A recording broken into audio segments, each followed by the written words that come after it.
For anyone having troubles with connecting, being Let stuck the in map, stream you have roll. to- Yeah, just wait a while. They finally let me connect. Yeah, I waited 5 minutes and let me in, so.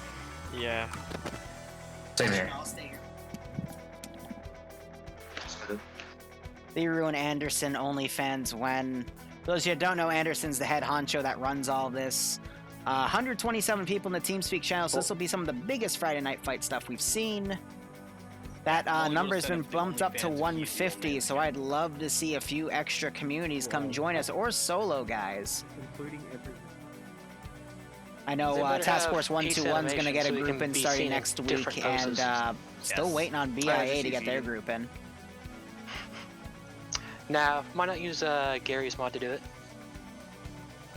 That way you can get the face poser as well. Now, Remember I'm that personally they waiting have- for Bloodwing OnlyFans. That That's was RDM, I'm calling an admin. RDM? Yep, calling out. that's gonna be great. I don't know, dude. I just kind of sus.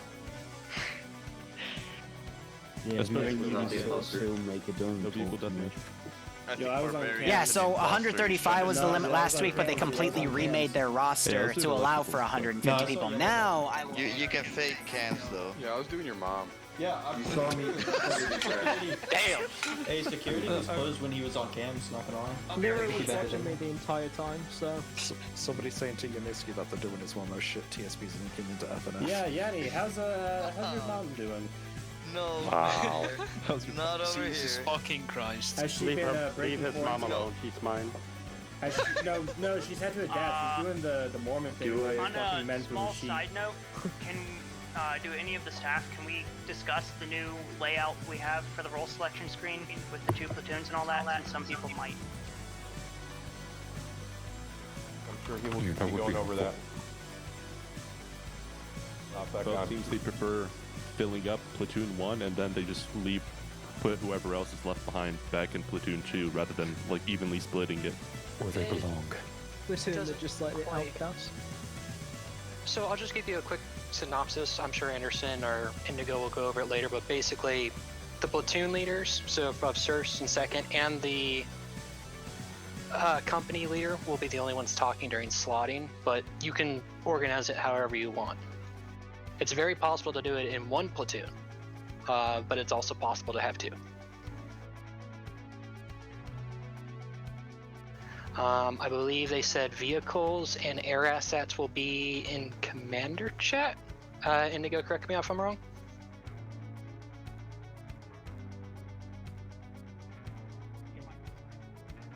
Indigo, you're not talking. Sorry, I was hard or muted. Air and vehicles are company level elements. Which basically means the company commander liaisons with someone from that element and commands them from there. If you aren't looking, the platoons are broken down into 2 squads and a support team of some sort. Alright, so quick refresher, mirrors the announcements channel. Each platoon has 3 squads. Platoon 1's Charlie Company has the MAT and MG teams. Platoon 2's Foxtrot squad has 2 MMG teams. And then Golf and Hotel are the standalone Vic and Air elements, respectively. Alright. So Now it is in time. lieu of Anderson, because he had to restart his computer, I'll go ahead and get people slotted up, and then he can take over once we get back. Let's see. So let me We're at read the numbers 130 real now. quick. I'm gonna go ahead and update that. All right, Drake, second. Looks like you guys have got the biggest numbers, so go ahead and pick your team. This is a blue 4 attack. Yeah, we'll take defense. I think 15 said they wanted to attack. So Okay, well, what was that last thing that you said? I said the 15th. I think Anderson asked them. They said they wanted to attack, so we'll take defense. Okay, all right, yep. All and right, then 15th, let's go ahead and see. slot up on the attack on blue 4. What's the map nap? So far we got second on up 4, let's do and Bentusi then battle. 15th on blue 4.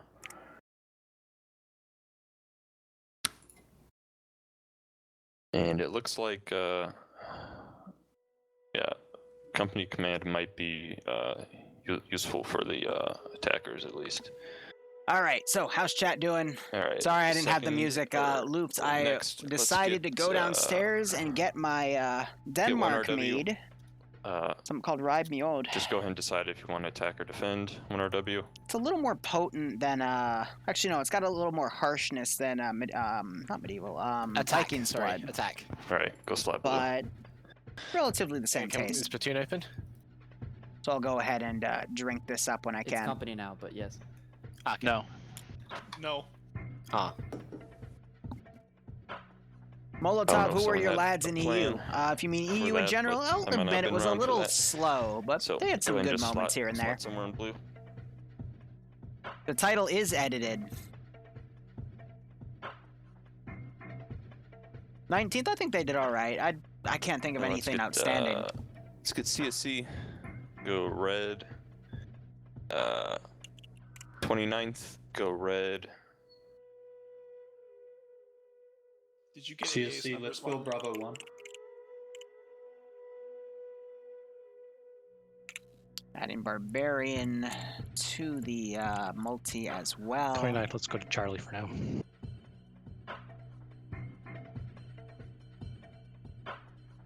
We might actually, it's at 134. We might get to 135. Looking at the thing right here, we're at 126, so a few people jumping in. But again, slowly pushing up the record for biggest Friday night fight. Goes up every week. I like it. Oh, Don, it's okay. I always blame Twitch.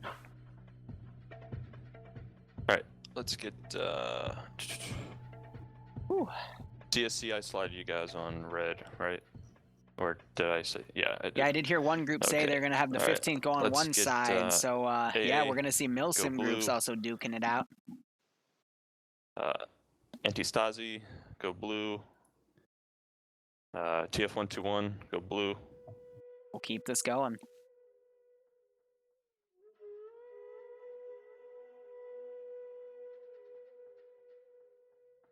T4 Herb And also coming on. BPL, Nice. go red.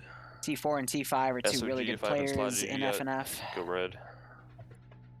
And now we're just going to wait for things to slot up. So, chat, how are you doing? We got a good chance to talk with each other. EU today, again, was a little bit boring. Round one was your standard attrition battle. Op4 didn't do that much. They need to do a little bit more precise maneuvering, but it was a close fight towards the end, but there was a little bit of a drop ball. Still, had to have been expected based off what's going on. Op2... looked like it was gonna be another attrition fight, but then Op4 managed to switch tactics halfway through and completely sweep the rug under Independent. So now there's 2 platoons. So option for leadership is for company command, not for platoon. So if you want to take leadership, you take company command now.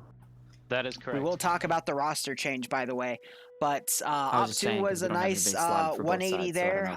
Got really tactical. A lot of small plays made that evened out to everything. I know Pierce does. And then Op3 was just a slog. Classic definition of 45 minutes of maneuvering and 15 minutes of combat, but it was a glorious last fight. Well, who haven't I Or called so out just a yet? What groups haven't I steamroll, to be called? honest. TSB. All right, go blue. All right, everyone who just spoke up right now, go blue. TSB, grab Bravo. 242. 29th is 8 now. Grab Bravo 2 on the Got a blue few four, more TK. multis to add, but I'm hoping Secondary for comes to a little bit unslotted. more action in these things. 29th, did I slot you yet? I'm waiting to get some time to myself so I can slotted us actually on make a Op few 4. Friday night fight rounds. All right, Skindy, go red. So we can build it to how we want to watch it, you know what I mean? But Dingo, yeah, overall, again, I'll say it again. EU round one was just a war of attrition. looks like we Almost got had a complete clutch by command Op for 4, but it blue. fell flat. They're Op set. number 2 was And great. I would say it's the someone best. needs to That take was the company best round command of the for, 3. red A as lot well. of action, a lot of small And also the skirmishes, first a lot platoon of lead for red. interesting trick plays, even a stolen BTR. Can I grab But some PL? Op 4 made the great call of 242 changing has their 2. tactics halfway through and You guys rushing have the 8 in previous, slot? the last 2 objectives, and it worked out for them. And then Does third anybody round check was the trick classic bumps on 45 Clifford's minutes of PL? walking, 15 minutes of action. Sounds good. But I'm thinking as I now upload these videos, I'm going to add a second Alright, timestamp yet, of please speak your name. when the mission officially starts and then when the combat Right, actually starts. Let's go blue. Especially since that 30 Go round Echo is going Squad, to boys. take a lot of time. Indigo, are you virtual? Because otherwise 242 has 3. 3. Wait, Right. where is that? So those events I just slotted, are there any other groups besides Centaur or solo players that haven't been called yet? 242. 242, go red. About to break 130. Again, there's 137 people in the TeamSpeak, so I'm going to keep it at 130 plus. But And again, then happy to Centaur see players, this solo growing. Players, go red. I want to see it hit the new server cap at 150 and stay at it for months to come. Yeah, Dingo, it was enjoyable. Just, I know Iceberg and I, when commentating for T3, we were running out of things to talk about, so I just started getting loopy. But hey, at least I have the Yeah, mead just something now, that's open. So, and we can Preferably with drink other this people. bad boy up. I'm gonna Yeah, pop of that course. bottle again. Oh yeah, that noise. I'm liking these A bottle of numbers. this is like $30. I do prefer Viking's blood though. Alright, I got It's a little smoother, but that voice, boy. this is good. Night Owl, we meet again. Correct. Oh, that's probably why there's a differentiate 10 flavor. seconds, They I'm also gonna add get a drink. apple wine and hops to this. Huh.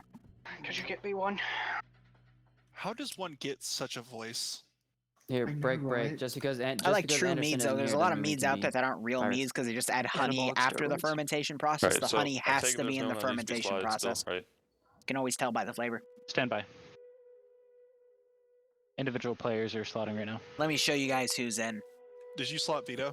And I'm back. So starting with blue, So, we got Boston, individuals platoon that are not command, yet excuse me, slotted company commanding need to now be we have to slotted to call the it. team.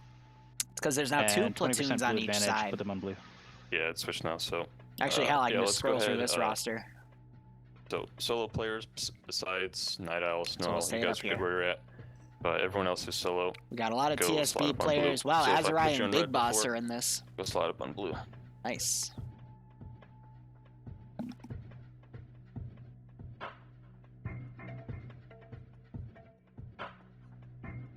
Alright, thank you. There we go. We broke under 30 there. Logan's right under me. I hope Alright, he I does think we're something good there. interesting, but individual actions let are me a give little it tough to to, do with so many Give it to people on Night the Owl server. first. You know Go what I ahead, mean? 60 seconds, adjust your platoon. Let's see here. Nice Among Us gameplay. It was literally me being targeted by everybody. Is that Nemesis talking? But God, that was Yeah, a I'll tell you. 60% win advantage to or So we win-loss have ratio one to second the to imposter teams because Nemesis TSB ready cannot to deduce take for shit up except heel. 10. 10 did a good job. Not really. Anyone else want to take second platoon here? Is But that anyway, too much to be in how charge Friday of? Night Fights rosters someone else work takes now the is there is a vehicle, I'll company go command second instead of a platoon platoon PO. command, and the platoons have 3 squads Oh, under yeah, so them. BTR Alpha depends. Bravo, Dude, sick vape. and then I the can Charlie step is the down from 3rd squad, Company but it's XL also and the take weapon second platoon team. if you want me to, So Natal. Charlie has a machine gun, So someone can lead that delta from the a squad and second then just set machine. their Actually, radio this is the frequency missile, to, so it's actually just an 8-man team wherever they need of. to if you want as well. If that makes it Sorry, easier. let me repeat myself. Okay, No, we also Charlie, have a squad second leader, vehicle squad not medic, created. and then one weapon team with a machine gun, and one's the that? other Let's weapon see. team with the Golf 2. missile specialist. Oh, I So see. usually that's going to be an In that RPG case, can I get 32 everyone or from a Echo 1 down there. Mizu and Wiki. Carl Gustav, aka Maz.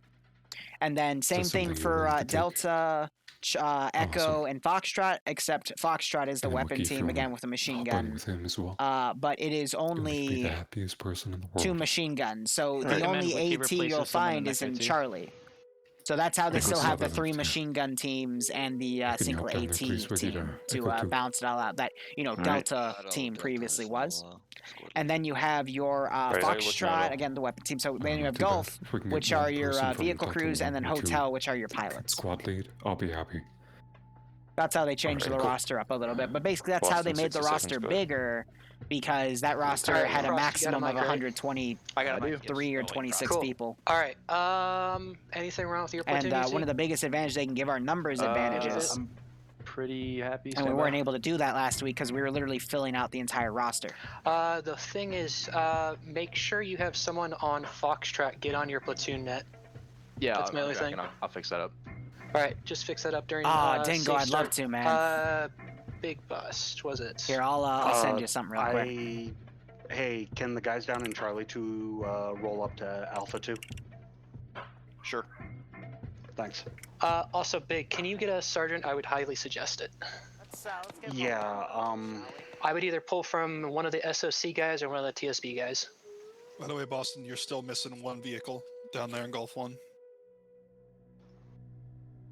I swear to God, I'm gonna find the time tomorrow morning before CCO 8 to do an unboxing. All right. Give me, I shouldn't be. give me just a second. But if you guys want to send me some cool Gulf stuff, 1 and any is of my missing. YouTube videos in the description, I got a send address there. Hey, Who so do I think that's a I need to get back into because there should unboxings. I've just been running out it says because vehicle of platoon leader. Yeah, That's supposed to be the one.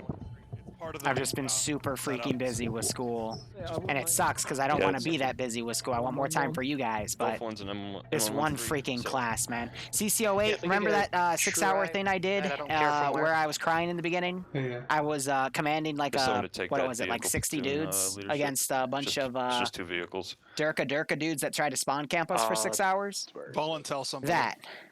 Except I'm not commanding this time. I'm only a grunt, and Remy's on the same team, which means we're not gonna have his toxic fanboys coming to my channel. It's gonna be okay. It's gonna be okay. Red Golf 2. Why is it called Among Us? I'm gonna go to Twitch right now, Blake, can you and hop if down it's to still saying Sergeant and Among put Us, first I platoon for me? apologize. But if I do Twitch Give it 10 seconds, so we're TV/LCPL looking fine, and then everything what else pops can up? be figured out in game. You'll have 15 minutes. I start. It says Arma 3. Oh, it still says. Why does it still say Among Us, motherfucker? It says Arma 3 in my roster right here. Right, if someone could take a Golf 2 Ah, off 4, fuck's I'm pushing in sake. 10 seconds. Now it just says Arma. What? SPI's moved down to I'm gonna Golf refresh the 1. page again. Do I have to? Yes, please. Okay. We need a driver for it. It says Arma 3 now. And there's like over 100 of you watching, which Good. still shocks me. But Yeah, it should you hopefully can't stay be on a on team by Arma yourself 3, anyway, so it okay? would have mattered. You'd have to move. I'm sorry if it keeps saying Oh, Among Us. If it says so Among something Us, or if it says a weird title that says intermission, just refresh the page, and it should be a-okay. It's because we started this stream with an Among Us stream because it was intermission between the two F and We'll F give it some rounds. time and see how it goes. See if it's Just better or casual, worse than yeah, our old Twitch system. not remembering to So it might cache take a things little bit longer properly, to so slot up and whatnot. Normally we're pretty quick, but it's all right. yeah, right now it might just take a little bit longer as we're figuring out. All right, the best so way to it do says uplink, so this will probably be a terminal fight. Love you, Mama Martin. We'll see how things go. Never heard that one before. Among Us Arma 3 round F and F. That Weird ass people. Donnie, that makes absolutely Well, no I mean, sense though. What if we're a gay couple? Why can't we both be Papa? No. I don't think this is an uplink though. This looks like caches. God, Anderson leaves, and this is what becomes. So normally you see these areas this only is when what there's I'm thinking caches here. Huh. Well, we'll wait for the brief. Way ahead of you, buddy. All right, Martin, go ahead and give us. Yeah, I'll go ahead and give a brief. So, attack, defend, blue attack, red defense. It's uplink game mode. So there are 3 terminals. Attackers need to hack them. Okay, so it's area for terminals. Yeah, I forgot I changed it. So this is a destroy game mode. I knew it! There's 3 weapons caches at the I attackers knew it, need you to freaking destroy. liar. And defenders need to defend them. So that's it. All of them have to be destroyed for the attackers to win. Mission time limit is 50 minutes. You can view all the mission details in the mission details tab on the map. Any questions? No. Is it sequential or no? No. It's not sequential. Now I did leave the team All right, speak, so I'm let's going to go put the push it. Round one casting starts now. pass.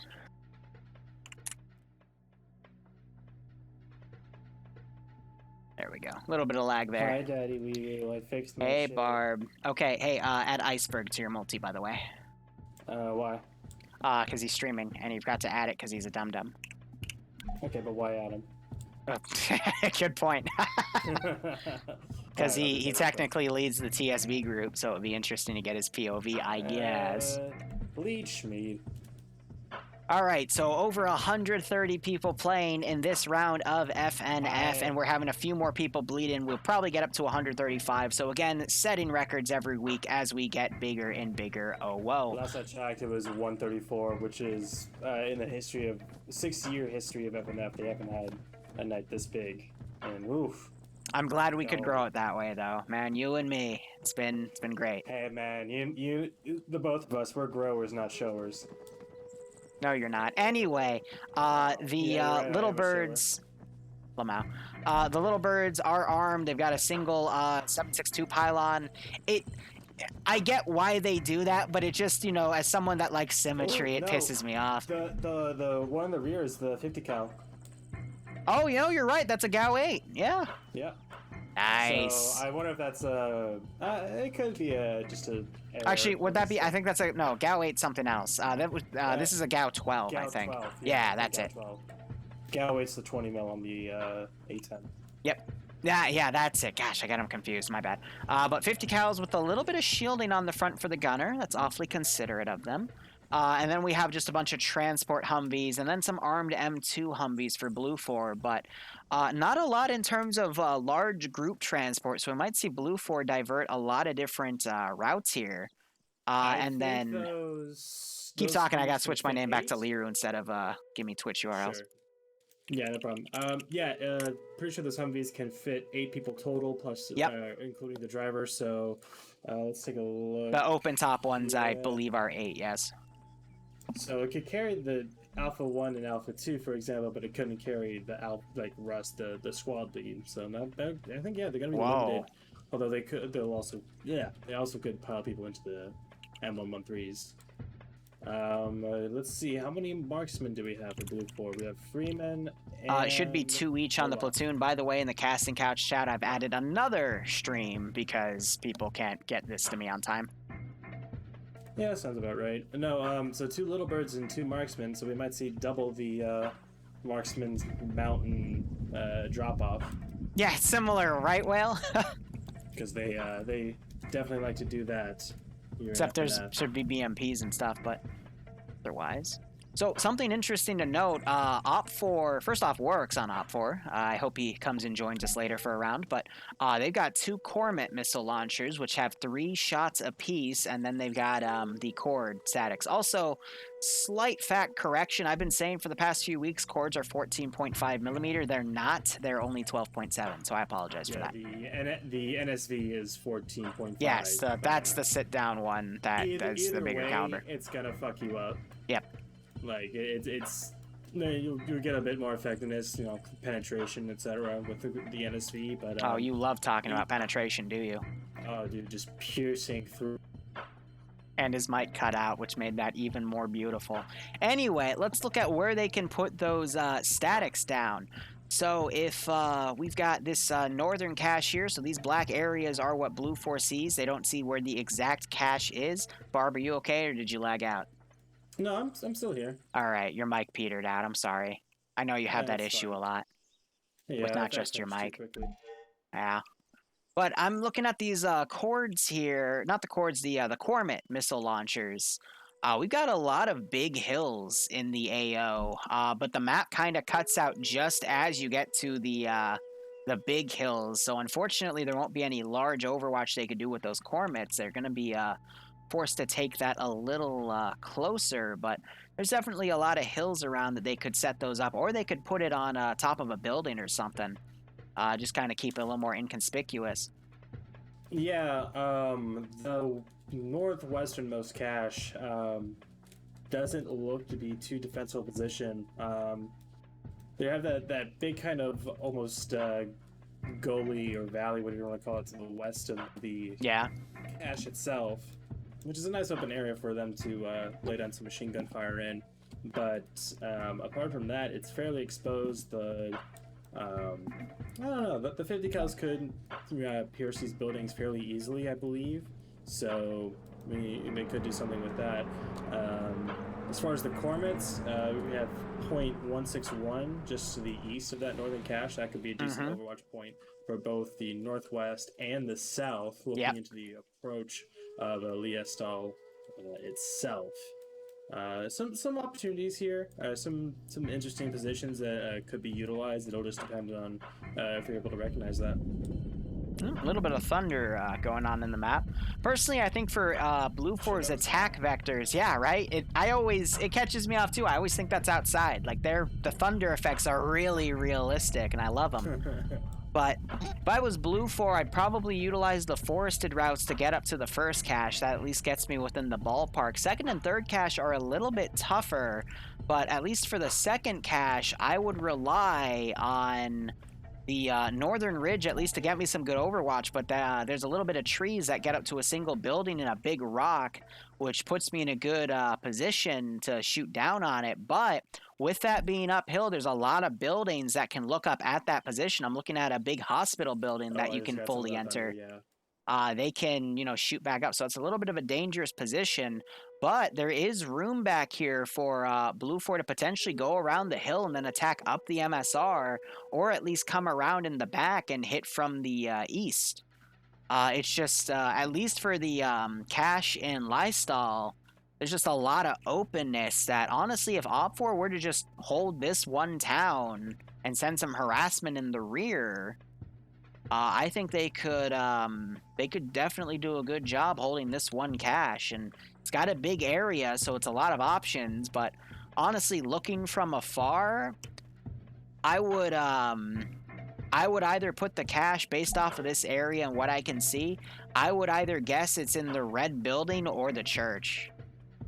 Just kind of picking stuff that's inconspicuous, but there's going to be a lot of urban looking for that cache until they find it. But I think if Op4 were to just concentrate their forces up here and then send a few teams to the northernmost cache to, set up statics and harassment, I think they could do a lot of damage to Blue 4 coming in. But we'll see what the commanders focus on. We've got Boston on Blue 4, and for Op4, we have Night Owl. So Night Owl, I think, has played in TSB before. The name feels familiar to me. It kind of does, but Night Owl is the one with the silky smooth voice that...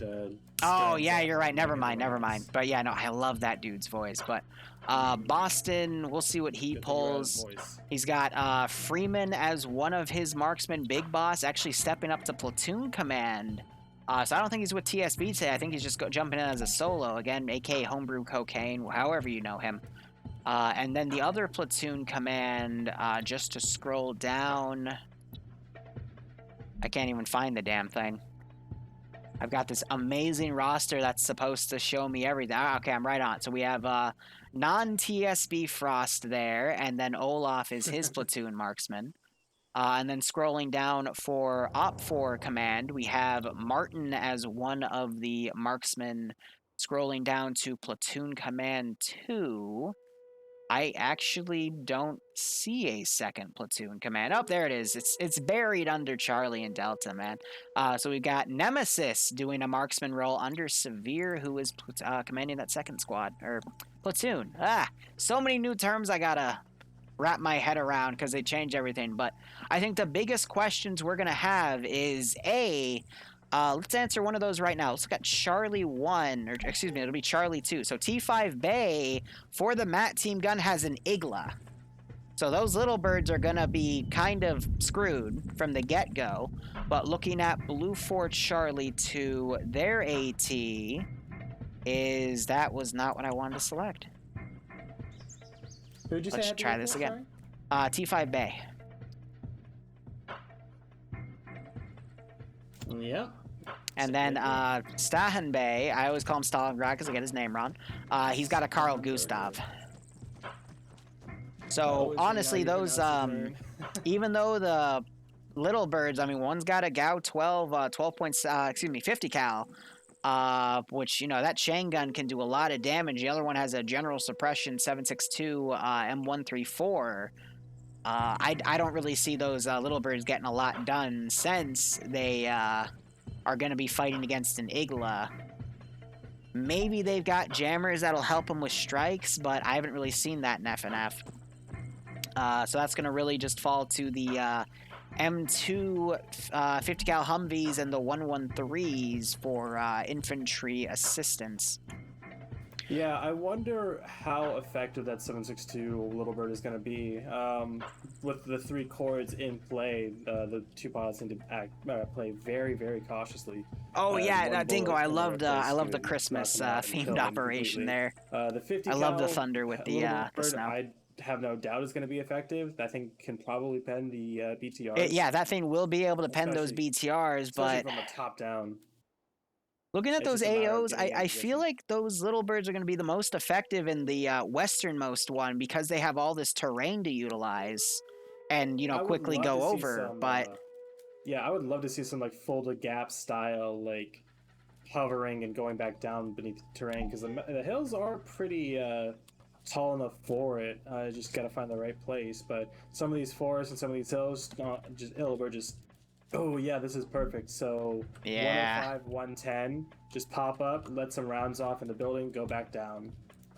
Core gets on you, shift to a different position, and do that rather than doing the traditional style of gun runs. Especially with that Igla in play, it's gonna be a lot so more right in here. dangerous if they just do passes and Yep. overhead flybys. So chat's telling me if they were in Blue Force shoes, they would mainly use the little birds as recon and intelligence, basically be very conservative with them. The thing is, did you hear them in brief say that the MAT team was Enigla? I do not remember that. Usually being that's mentioned. one of the pieces of intel that they don't tell publicly. So Blue 4 doesn't know that the MAT team gunner is Enigla. And usually, more often than not, they're Carl Gustav based. So usually in these types of ops, we see just, the other team have heavy guns like 50 cals and stuff. So I don't know. This is... Blue 4, usually we see them squander, or not just Blue 4, anyone in FNF usually see the aircraft squandered because they either don't know it's an Igla, or they don't know it's a Javelin, or they just go really gun-ho with those assets. So I think we're going to see a little bit of a squander just because Blue 4 doesn't know. Yeah, and I wouldn't even call that a squander per se, but at the same time, it's not going to matter in the end. I think the Eagles are going to be able to take out... does it have 2 missiles? So I remember you said you've gone through the configs before. Ooh. Sorry, I was drinking some mead. It is 1 in the backpack and then another one with the assistant, similar to how the Javelins and Titan gunners do. Yeah, so, I mean, it's got 2 missiles. It can take out both of them. Yep. The little birds are going to have to do some... if those are the RHS ones, they should have the jammers, but they probably don't have any flares. Yeah, the jammers, they're okay, but they're not the most effective. But it can buy them a few extra seconds. They just, basically, they have to make their gun run super duper quick going up the MSR because that's, there's a valley in here, and then quickly, get behind the ridge line to the east, and then they're home free. That's why I would, knowing this information, I would try and do the faulty gap style thing, but they don't know that, so we probably won't see that. Anyway, so the 50 cal, the Core 12.7 statics, they've been diversified with the group. The Cormets are staying here. Again, I'll be curious to see how things go.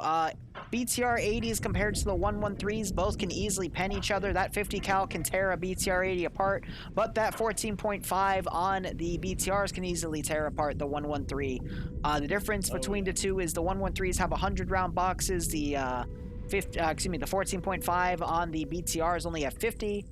But it also has the coax 762 PKT. Yeah, but that won't be able to penetrate the armor of the 113. Yeah. Could snap the gunner, though. No, they take away the thermals. I'll say this to you as well. They do take away the thermals of the Little Bird cameras, which usually they take all the thermals from everything away, except when they give Javelins and Titans. They usually keep the thermals on those. I think they kind of have to, because they don't work if you try and lock on with all the stuff. But Little Birds is pulling up. Everyone's assuming positions and getting to their respective vehicles. Yep, I would expect to see... just kind of the squads differentiate. Again, Blue 4, I would expect to go through the forested routes, hit that first cache. Op 4 hasn't really done much movement outside the first cache.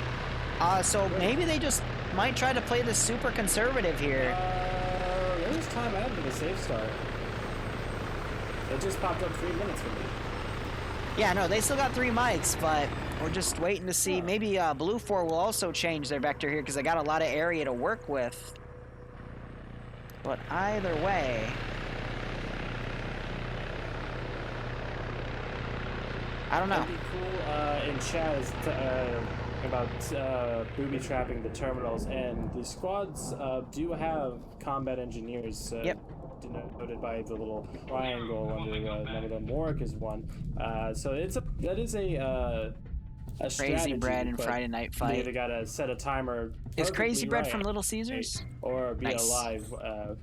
Thank you for the 333 grounders. Hope you enjoy the stream today. Hope you keep enjoying the Zeusing and the Friday Night Fights. And I hope you get a kick out of this one. 2 BTRs look to be heading to the exterior, the auxiliary terminals. And meanwhile, the main force seems to be staying in Neostal, and they might be going for a single, consolidation for the most part. And just Demo use the guys, VTRs to, by the way, is for Op 4 Corporal Firefighter, Sergeant Warwick, excuse me. And I saw another one earlier. It's Sea Bear attack. So I guess Sea Bear will, instead of using Sea Bears to attack, he'll use explosive charges. But I'm always a big fan of watching people set explosive traps on cache sites, because it's not hard. You just have to focus on the map, and when you see the black area disappear, that's when you know they got the cache, so you can demo it. Unfortunately for this objective, you won't know if that demo is gunfire of just people shooting at it, or if they put their own satchel charge down. So you still got to kind of be close in the AO to tell. You just reminded me, this is not uplink. It was labeled as uplink. Yeah, it was labeled as uplink. And then I saw the brief, though, and they had the black areas. I'm like, we've never done a terminal with black areas. And he started talking about being uplink. I'm like, I don't believe you. And he quickly corrected. I'm like, yeah, that's what I thought. Yeah, it's like, oh yeah, I forgot this. Wait, I forgot I switched it. Yeah, I get that. Which is pretty funny. Eander's sliding in last second. Did he get in? Yeah, he's connecting right now, so he might be able to make it. BTRs, meanwhile, have pushed up with a Delta squad, which is now just a regular rifle squad, with 2nd Platoon HQ. Coming up, they might actually try to go for a defense in the northern forest area. We're also seeing a truck full of dudes. Charlie, that might be the entirety of Charlie's squad, actually, might set up at the second one. So Op 4 feeling good. They've got a lot of guys still at the back base area. Mission has just started. We have a cord set up with Wheaton and Mannerheim, southwest of the third objective. We've also got some other guys going up to the southeast, if not direct east. I guess trying to get some high grounds and trying to make sure that they aren't flanked or set up AA positions in the form of AAA with guns to take out the Little Birds if the Igla fails.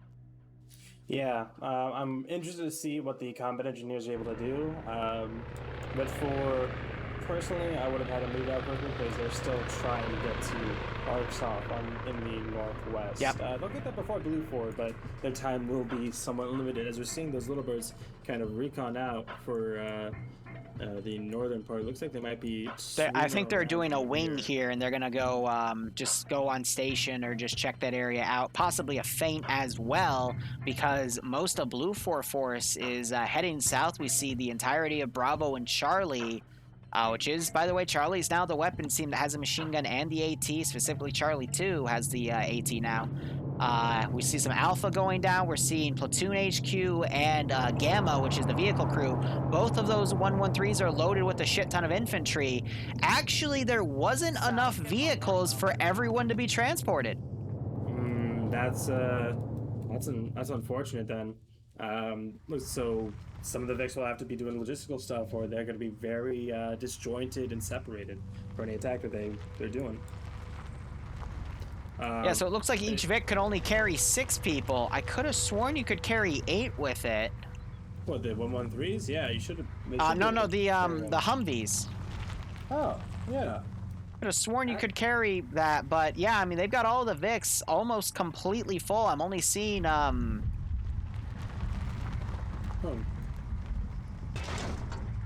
Thank you. Yeah, I'm only seeing 1 extra slot in both of the armed Humvees that aren't taken. So, Misu and his BTR has one of the Little Birds flew directly over, and they have been spotted. They're trying to get eyes on.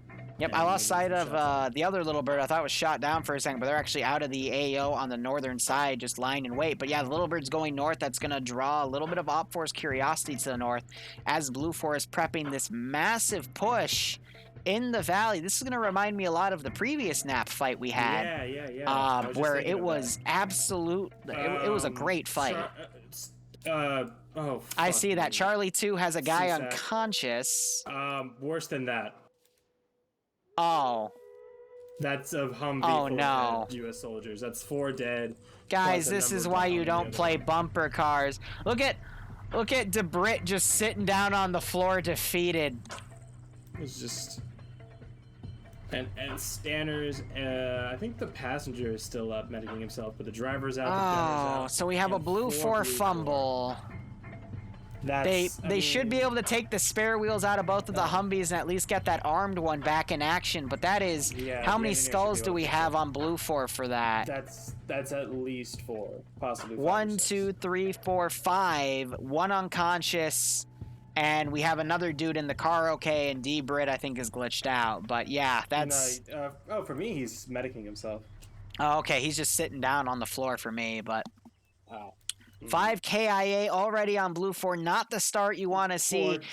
Every few weeks we see a fumble like this, but... Oh, Gorsk was in the... Oh, I'm sorry to hear that, Gorski. I'm sorry, man.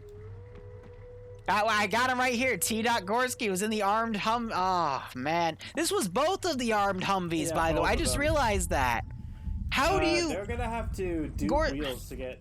yeah, they'll at least get one of them. They can get the spare wheels on the other Vix to at least get the other one on, but its engine's on fire, so I doubt it. But it was a quick death, though. Should be able to fix it. That's true. But I want to hear from Gorski in chat. Like, what happened? Did you play bumper cars, or... Yeah, because neither Give us an account. I saw that this marker was staying still, and I investigated, and to my horror, they were dead. We see fumbles every now and again. I mean, the last fumble, at least I'm gonna call it, was when Op 4 landed an entire chopper filled with dudes in front of Blue 4's AT. They didn't know Blue 4 was there and got slaughtered. And then the fumble before that was when the Op 4 MI8, or excuse me, MI24 pancaked with an entire squad. So, meanwhile, Little Birds are doing some harassment of the leftmost objective. But back to the track record for fumbles, usually the team that fumbles, I've always seen lose. So I'm hoping that can be turned around and these vehicles repaired. But being down 5 guys as the attacking team with, what did they have, a 25 or a 20% or a 15% number advantage? 20 or 25. I have it written down. Let me check. It's still anyone's game. It just means it's a little more even. 4 to 60 red 4 was my last count. So they should still have a slight advantage, but it's 5 people down, so it's only like a 6 or 7 person advantage. Little Birds are harassing a few guys of Scandi Recon. Blue 4 still has a slight numbers advantage, but it's not by much. I'm gonna quickly go check out where T5 Bay is. Mountain in the one of the Little Birds is taking some fire from the BTR. Bullets come very close. Mannerheim is dead on Op 4. I don't know how, but he's dead. He's dead at spawn, I think. He's dead at spawn. Anderson just walks by him. Kind of sus, not reporting the body. Of course. Bay, he is on that big rock I was talking about. Blue 4 could use to crawl down to the second cache site, trying to look, but he's not going to get an angle on those Little Birds from that spot, so those Little Birds have free reign. Looking back... Alpha 1 for Blue 4 is way to the south, going up around marker 332, up this giant mountain range. They might be trying to do recon. They follow this ridge, they could get decent eyes on the town itself, but that's a long play for walking on foot. That's probably we have Op 4, excuse me, Blue 4 pulling out all the bodies.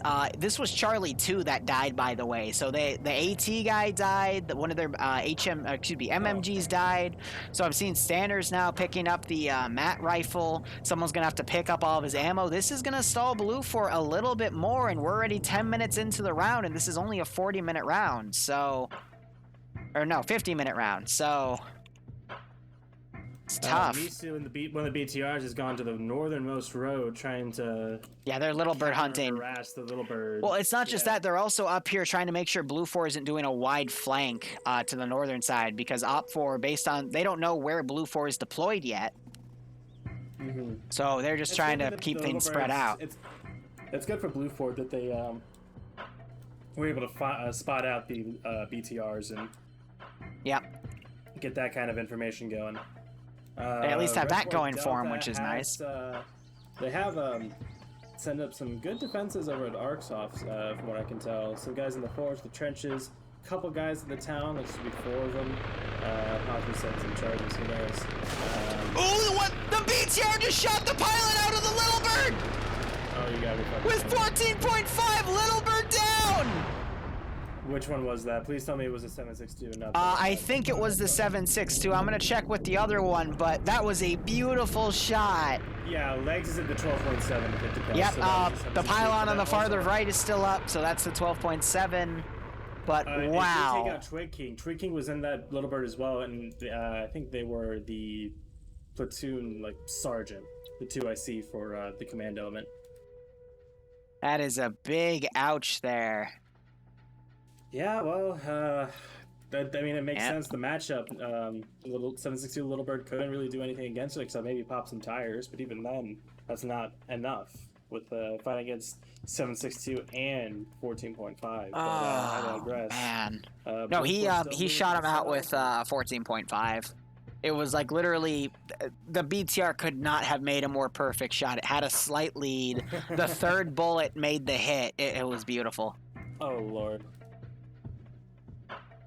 Oh yeah, that's probably a good point. Twig King was probably just watching the cams and helping with recon. But that's that bird down.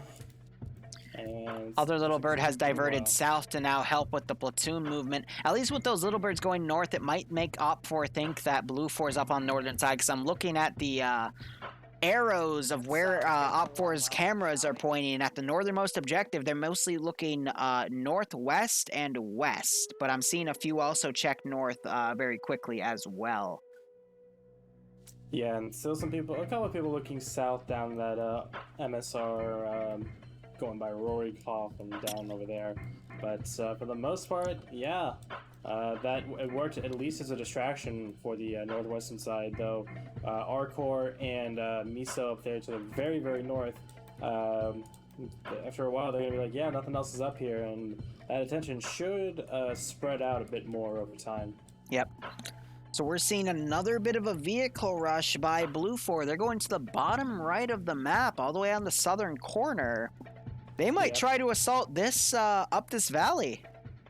Yeah, Alpha 1 is on the tip of the mountain ridge at .322. Looks like they're trying to do some recon with Vector 21s, and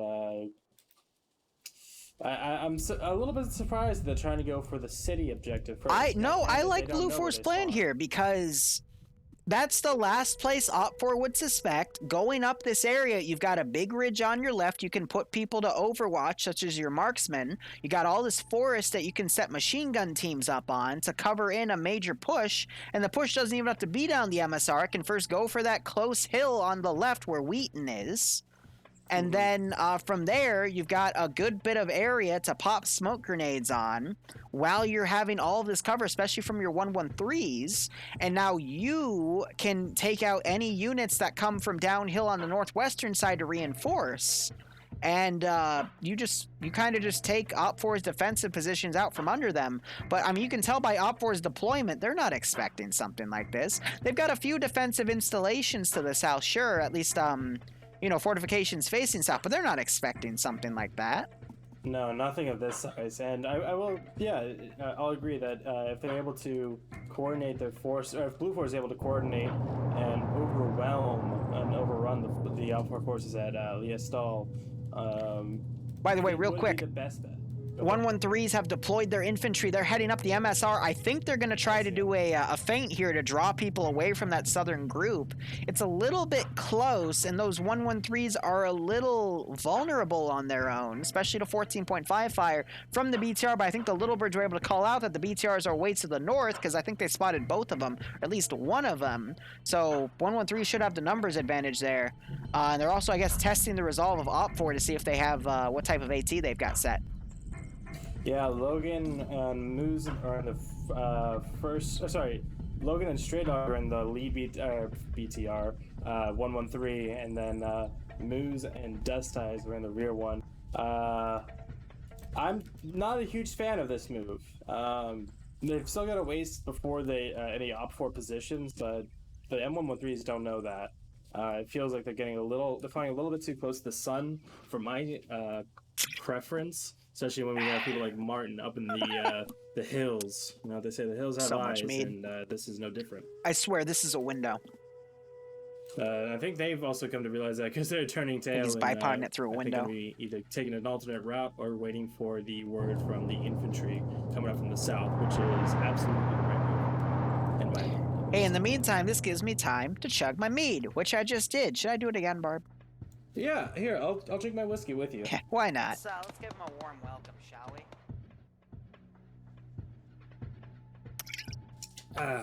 we? Ooh. I think it's about time we got a little tipsy while we did our Friday Night Fight commentary. We've established ourselves. We deserve it, right? I think you're just trying to find excuses to. I haven't drank in a very long while, okay? Calm down. 12 hours is not a long while. Wait, no, that's Bruh, me. that's you.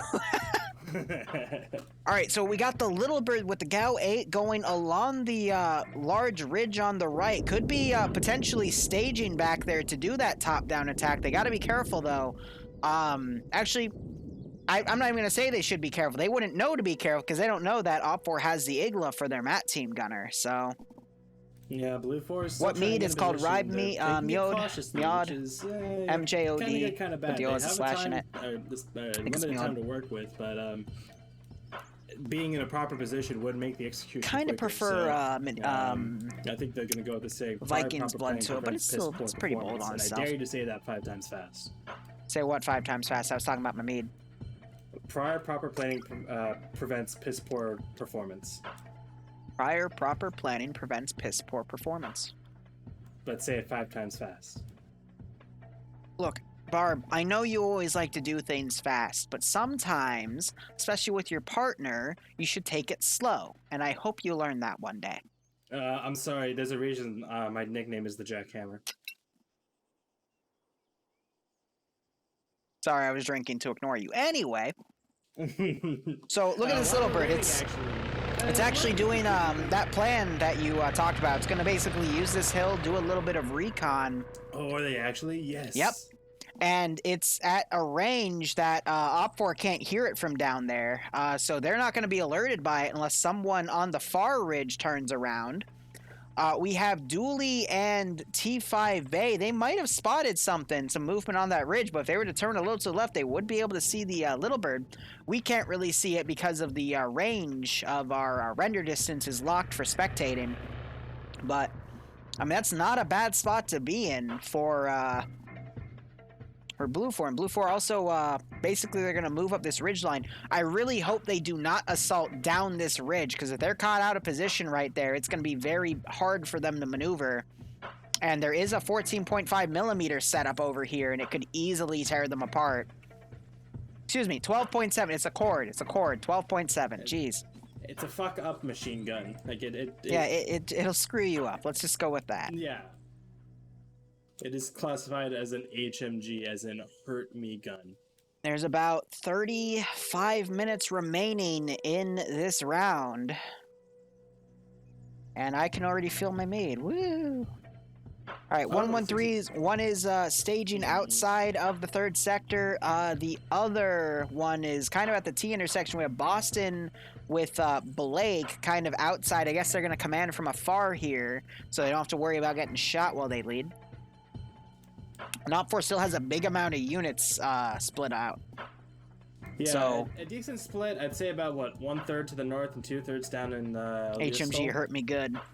Roughly. Yeah. I think once the attack starts, we're going to see the BTRs move. We'll see some repositioning, yeah. Yeah, which... Yeah, Blue 4 is going to need to try and take that town, or at least... They're going to need to do a raid, Thunder Run style thing, where they get in and get out quick. Yep. Or they're going to need to fully commit and reman these defensive positions. By the way, Little Bird was just over the ridge getting some good scouting data. It is now waving off to the east.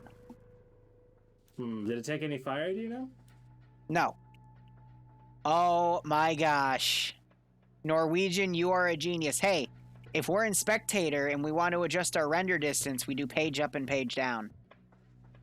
What the fuck? It looks like it's only up to a certain point so it corrects, but it at least gives us another, I want to say 500 meters of render distance. That is Norwegian, wild. thank you. We learn something new with Arma every day. God, no fucking. Yeah, it's kidding. better than nothing. Agreed, but you know, I want more render distance, but it keeps correcting. Ah, that's good though. At least we can see like maximum ranges. Yeah. Well, Barb, if you do it that fast, it sounds like something else, and at that point, makes me question. But anyway, we have an HMG Humvee. It was going down evasive at the MSR, but it just broke off left.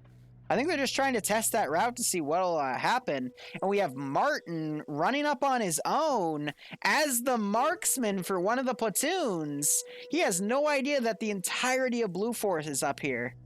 So this might you're right over this ridge. Yep, this might get messy. Meanwhile, that Humvee is now recommitting. I think, again, yeah, they're going up to a certain point and they're pulling back, trying to see where OPFOR is. And now we're seeing the GAU 12 of the Little Bird firing down, getting a perfect angle on that cord. Yeah. No casualties, though, but... Ooh, some of those shots you can see landed super close to these guys. Now, comfort is the word, I think. Definitely. So I'm assuming T5 Bay. Yep, I'm seeing him get his Igla out. They sighted the Little Bird, but the Little Bird is back over the ridge. They're now looking around for it again. Yeah, so now I can literally just from T5's Bay just spam page up to see if we see the Little Bird, and I still can't see it, but I can see the back ridges there, so... That Little Bird doing a really good job doing limited strikes, but that's definitely going to make OPFOR freak out. Go ahead. Yeah, I was going to say, my one concern with that would be showing your hand a little too early. The entire infantry force is still moving into position to attack. We don't see the 113s and the vehicles are kind of moving up along the MSR, but I feel like that's... Well, I don't think... a little bit... too much for not a lot of reward, you know what I mean? Well, so I agree with you, but I'm going to disagree with you on a more important level. And I'm sorry, I'm already getting tipsy, but the Little Bird just fired at the guys in between Blue 4 and the town. What has that made the OPFOR guys do? They pulled back into more of the forest line instead of they were all lined up right next to the cord looking south. So now it's only Oscar looking in this direction. One pair of eyes isn't going to be as effective as 4 pairs of eyes because everyone else is freaked out by that Little Bird. And now you're hearing some gunshots, and now OPFOR is going to start knowing that Blue 4 is going to come up this angle. Yeah, if the Little Bird didn't give it away, this definitely has. Yeah, but I mean, the Little Bird won't give it away because the Little Bird already did strikes to the north. So just because airstrikes happen doesn't always mean it's the infantry force, but... Now, OPFOR is going to at least know that there's a force up here. Yeah, some pretty accurate returning fire. This oh, yeah. Just guessing this peak of the hill, and that's, the right call. Not seeing a ton of repositioning yet, but Martin is, I'm sure he's kind of shitting his pants now. He's turning tail and fleeing back towards his buddies. Yep. By the way, one of the OPFOR guys on the hill is down. Martin definitely pulling off that hill. He doesn't want to run into him.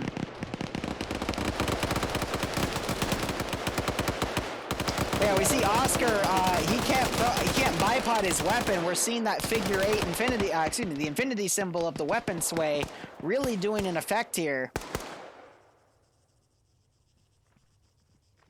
Now we're seeing some of Alpha come down this open ridge. The side of this. Actually, it would be a ridge. Looks like the M2 Humvee coming down again, testing the resolve. Nothing's engaging it, and I mean, OPFOR, now that they are too scared to touch that cord, they're not going to be able to do anything about Alpha's attack coming down. Wheaton doing a really good job aiming his gun. Landing shots really close to this 249 gunner firing back. Whereas Oscar's been mainly just kind of spraying up there, but now we're seeing Wheaton do a bit of a spray up there because I think he's hitting a tree and his bullets are losing a bit of muzzle velocity, so... I don't know. Blue 4 needs to get the lead out. Those Cormets have been moved. And start moving a bit faster. They're doing a good job, this Alpha team, as a distraction. Because where Bravo and Platoon 1 HQ are moving down. 113s are going in on the ridge line. They're coming in close. Those engines are visible, and Martin is right next to... Martin's just hiding. Martin, yeah. He's gonna do the DayZ trick and just hide in the lower section of the trees. Yep, now we're getting some 50 cal fire coming in. Martin could, if he wants to try to risk it, he could easily snipe out the gunners. All these 113s. I think he's gonna make a move. Yep. He recognizes that both of them are here. Just needs to get down behind this rock and wait for one of them to stop. RPG coming in near miss. They've even gone... Your mic cut out, but yep, these things are coming in super close. Unfortunately, the AT guy got killed. So he's not going to be able to come up and hit these 113s point blank. If Oscar could get to that machine gun, did Martin get the gunner? Nice. Yeah. Only knocked him unconscious though. But Rust is now right next to him. Not sure if he heard that gunshot. Oh, he had to have heard that one. Rust now coming around. He's going to catch Martin out of position. And there's the headshot, and Martin is now down. Unfortunately, one of the gunners for the 113 is down, but he'll be able to pick up a fresh one. And these 113s are now doing a little bit of a rush up the hill. Yeah. Martin's dead, and the gunner is also dead. So that's 1 for 1. That is a trade, so better than nothing. And Stray Dogs 113 is going a little bit ballistic. Oh lord. Definitely. So hitting that tree has seemed to I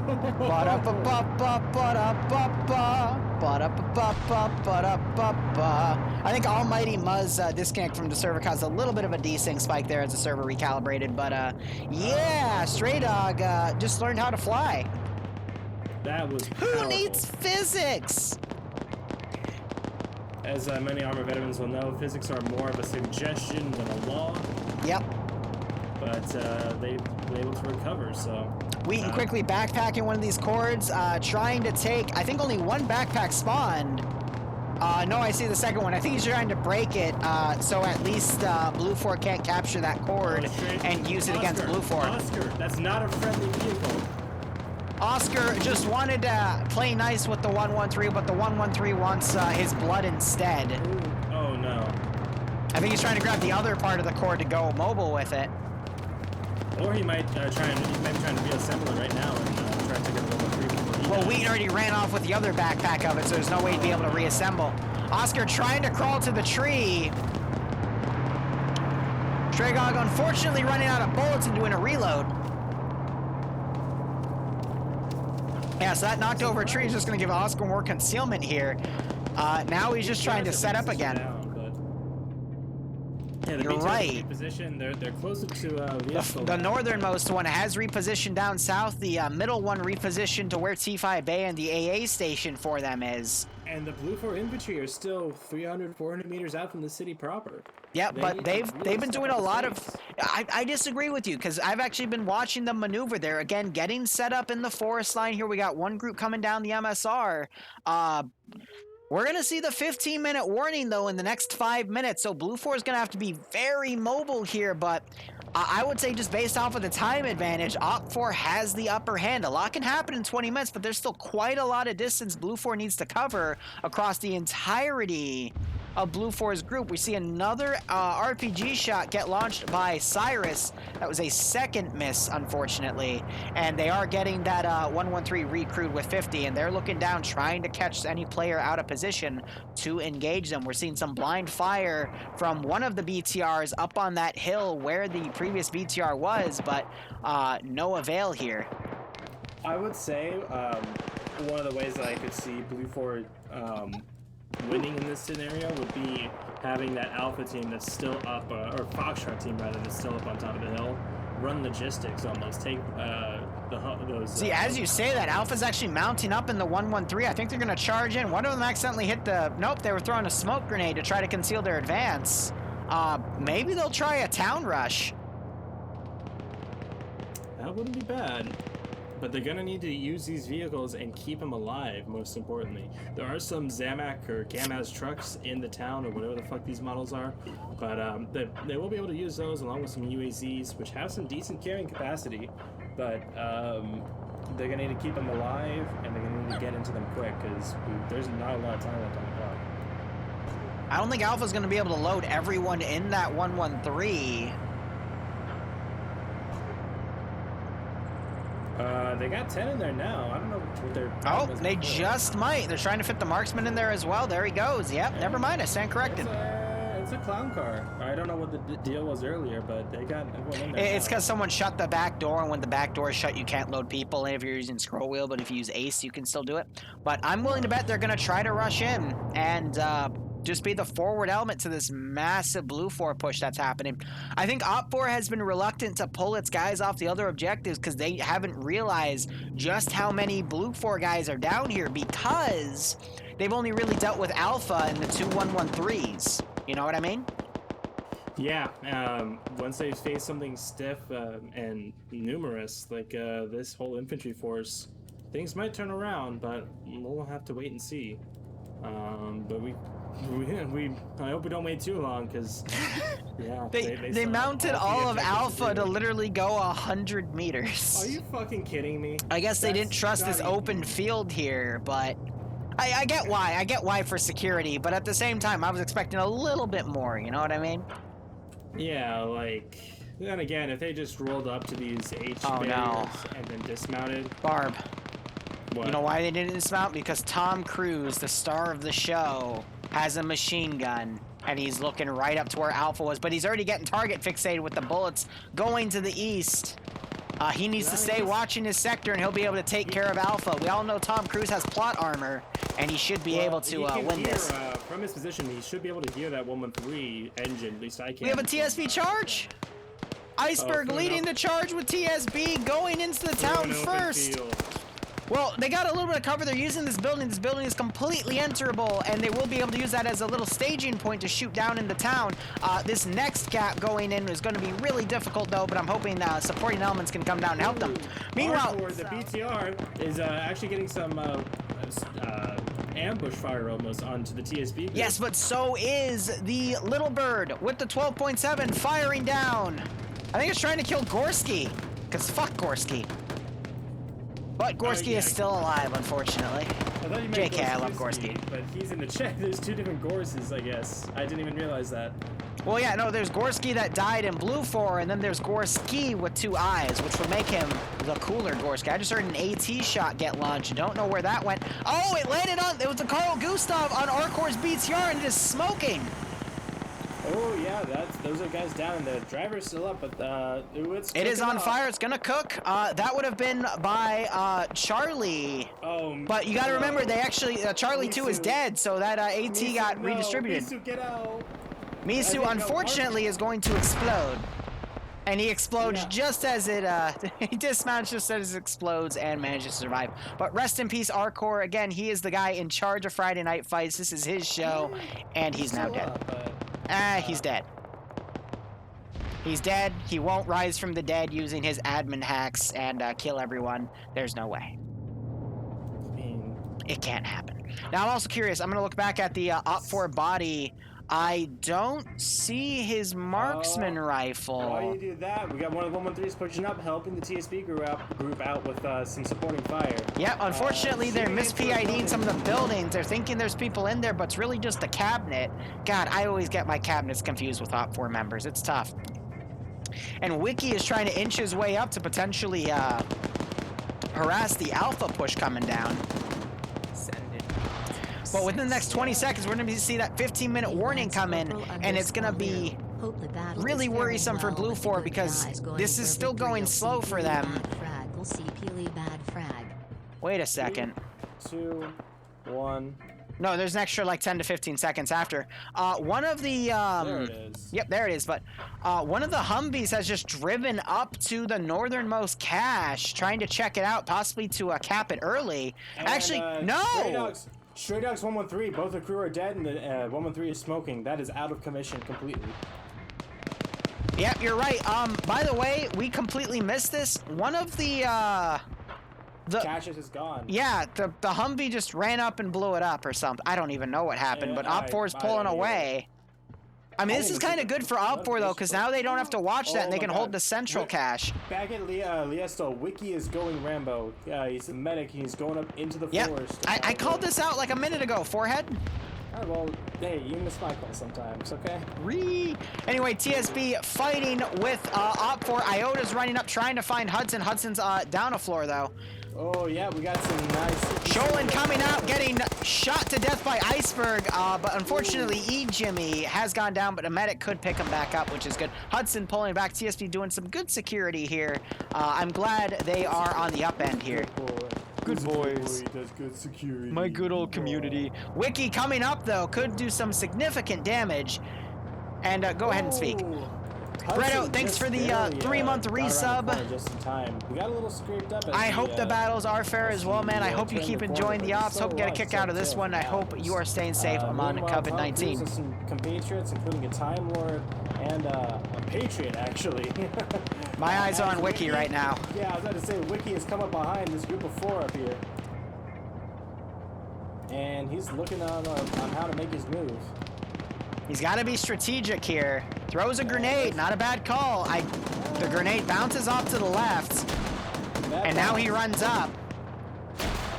Oh, by the way, Hall picked up the Martin's marksman rifle. Freeman turns around at the wrong time. Wiki. Wow. What the fuck was that? Wow. He got target fixated on someone's head, and Freeman was turning around and just saw none of that. So a little bit of a squander there, but I mean, again, that just shows the risk of doing something like that because you might not know. So I think Wiki had the best spear. Unfortunately, he got screwed, and there's the disconnect. No, Wiki. Wiki is one of those guys who, like Logan or a number of people, T5 Bay. You see that name, you know they're gonna try some crazy exactly. shit. Again, the time they get away with it. Wiki, in my opinion, made the right call there. He just got cucked by someone that turned around. So I'm not gonna shit on him because I think he did the good. He did the right thing there. Him only for being a medic and doing that, because a medic in these scenarios would Logan goes as the medic and does a bunch of stuff anyway. And I still would critique him for going as the medic, but I digress. Logan is actually. I thought I just heard a Cormet AT launch, but I immediately heard an explosion. I have no idea where that went. Ooh, Quickly's gone down. He was trying to suppress the hill and goes down. I think. By the way, real quick, G2, which are the crew that bailed out that 113, and E1. I think they might try to go for that middle cache. Thinking ahead, that's not a bad idea, especially considering how many guys Blue 4 has moving in this AO. Meanwhile, look at Logan. Logan's trying to arc grenades up, but so is Hudson. They both know each other are behind the walls. But unfortunately, Op4 cannot get their grenades right. Oh, that's one.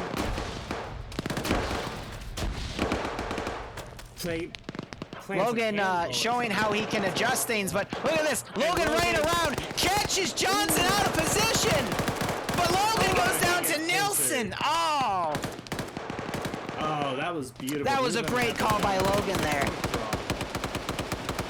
It's high noon for both of them. That was amazing. And to the north, we actually have the Little Bird and the Humvee. They're going to be coming in from the north and trying to do something with this central cache, and they're going to need to have some luck on their side. I agree, but we need to look at where T5 Bay is. T5 Bay is defending the center of the cache. He has that Igla already out. He is waiting for that Little Bird to come and harass. He's ready for it. Logan getting double tapped by T4 Herb, unfortunately. And Blue 4 with a few of his buddies in a gun Humvee. Yep, TSB meanwhile still pushing around. BTR, oh, that M2 Humvee pushing right in, trying to go for that rush. Yeah, that's one way to do it. Standards goes down immediately. There goes Britt, and Pierce is the last one up. He might get caught out by Finn. Oh, 240 going into Finn. There's the double tap. Pierce could still be a major threat here. Severe running in to get the double tap. Montgomery also going to Montgomery, getting the kill though. Headshot versus chest shot. Headshot's gonna win all the time. Stanners is not unconscious anymore, but he's unconscious. He's a ghost. Oh no. Oh, and he gets double tapped by Yanni. Yep. Rest in peace, Ghost Man.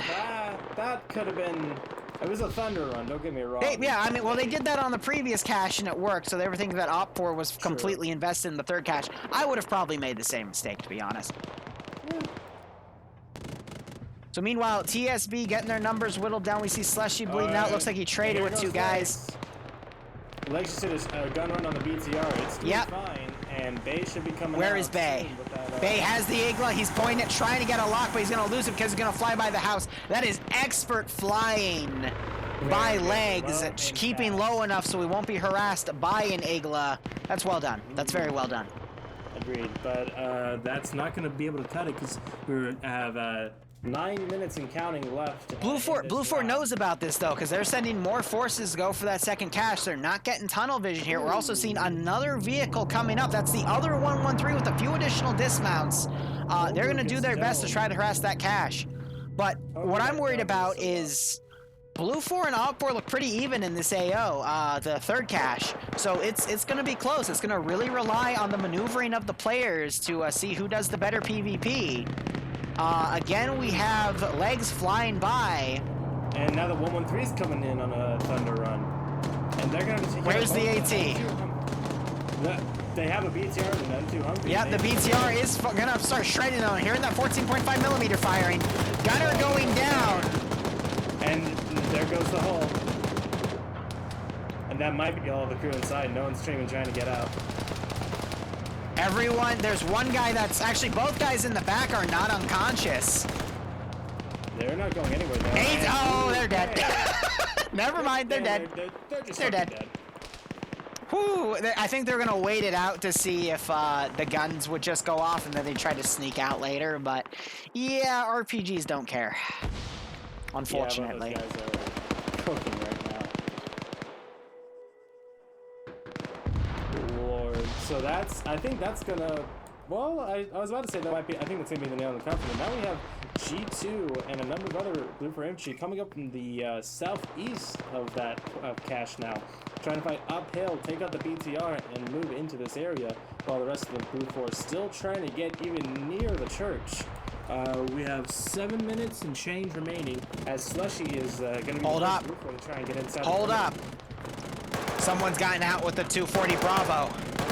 AP shooting the back of Severe, knocking him out. Proxy also caking fire.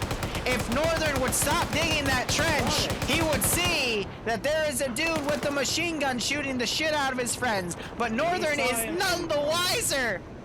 AP getting those sneak kills in, And getting a knockout down. and a kill. BTR also getting knocked out, probably by that Carl Gustav.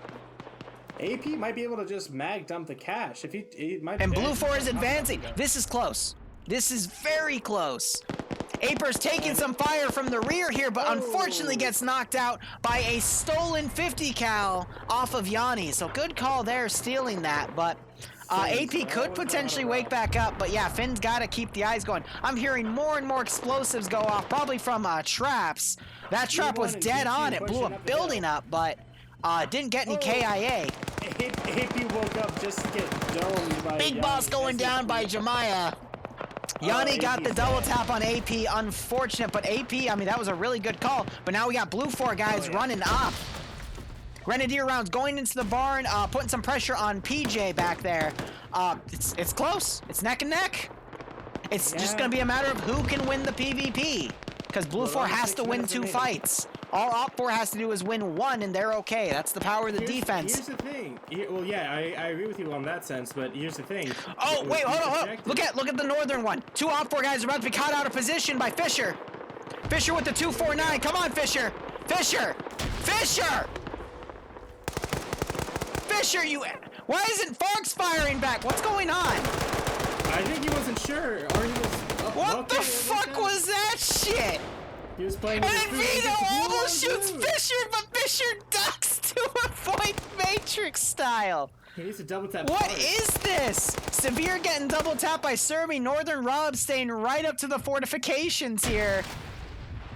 God, I'm like super tipsy right now, but I even know that was stupid. But Blue 4 now getting the advantage here.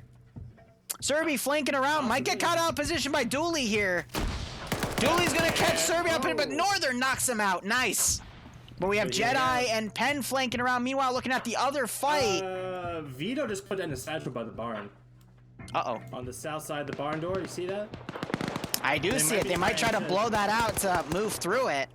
That's not a bad idea, all things considered. Op4 has the numbers advantage here. They do have the 50 cal setup up here. They can do a lot of damage. Blowing that barn away, knocking Dooley out because he tried to run around. Not a bad call. These guys are now going to breach and try to find that cache. Northern Rob, I don't think he's even noticed that the thing's blown up. He's been a little bit oblivious, I'll be honest. Oh, he yeah. sticks his head up. Yep. Oh, come on, Fisher. And that's And there he goes. Game. GG. Now they got Yanni charging down with the 50 cal Humvee. Getting quickly on the gun. Church. We have a huge battle going for the church right now. Big assault trying to go in from Blue Fort, but they're not even going to get in here because there's all these grenades.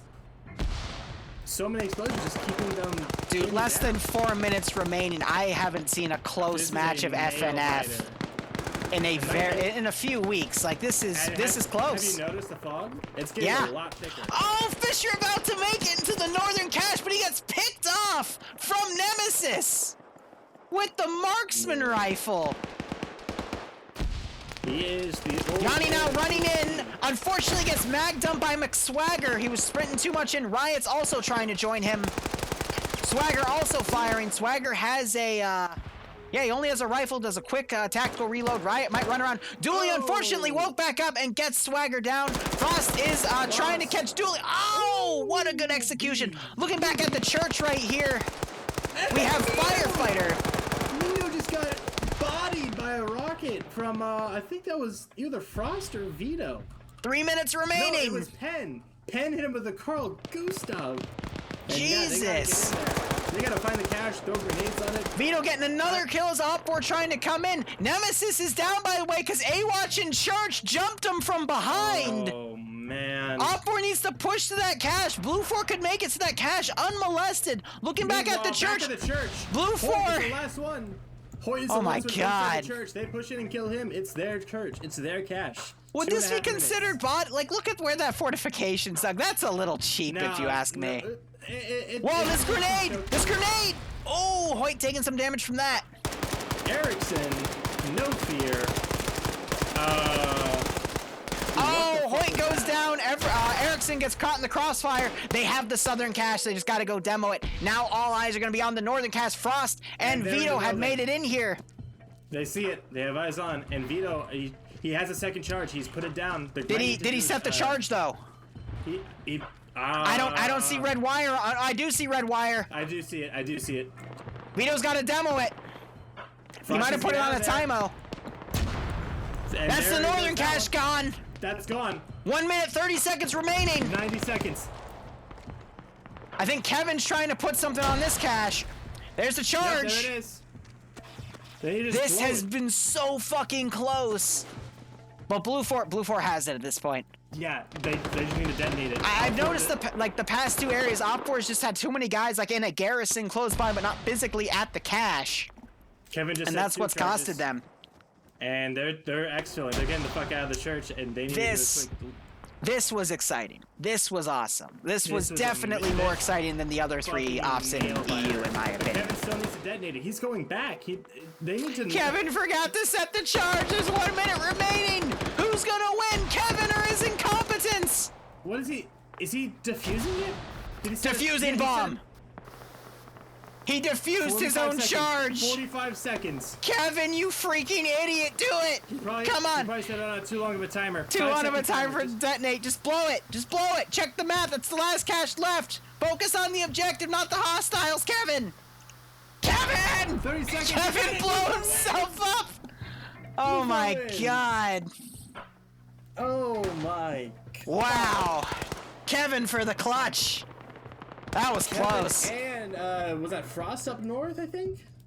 Oh, God. Frost or Vito? I think it was Vito, actually. If Op4 diverted more of its guys into that compound instead of on the outside, they probably would have been able to hold the northern cache for those extra 30 seconds.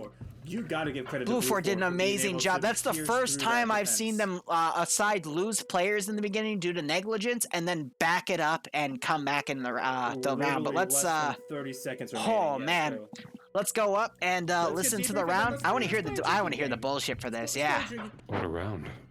Boston, don't ever make me go in that helicopter What about again. Charlie sneaking the enemy objective? Wow. The Freeman Renegades. Warlon, yes, I did manage to steal a tank. You know, working to do something? I Just didn't stand steal it there from and do going under circles it on the though. map? It literally did a flip in front of me. I walked up to it, killed some of the crew, and then unflipped it and stole it. That was a crazy match. I just want to say, guys, Alrighty, let's get the that chat match was out beautiful. of the operations room. All right, I let's see. think The we map covered is that at the Altus. start. If you're gonna chat in Discord, please. Let's get community leaders to post up their numbers. All right, so that was round 1, guys. We still have 2 rounds remaining. I cannot wait to see how this round goes. But hot damn, that was close. Still at 128 people. Let's see. Op 4 is attacking Blue 4.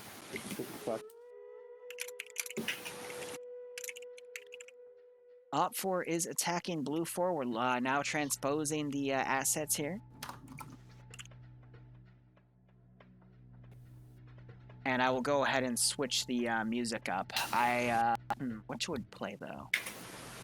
We'll do Mass Effect. Stanners, do not use the operations room to chat. Move it to the Discord. Let's just do. I'll take it to fonts, but then I'll go to my Mass Effect playlist here. All right, 15th. Did y'all attack or defend that last one? We attacked restaurant. Alrighty, let's get the 15th. Go Top ahead and go four. blue. We have option for leadership. Anybody want to lead in 15th? I'll take that as a defer. Let's get the second red.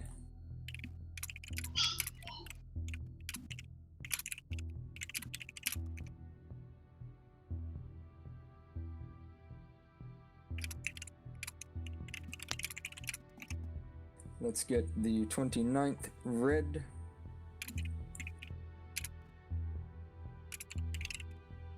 Task Force 121 blue.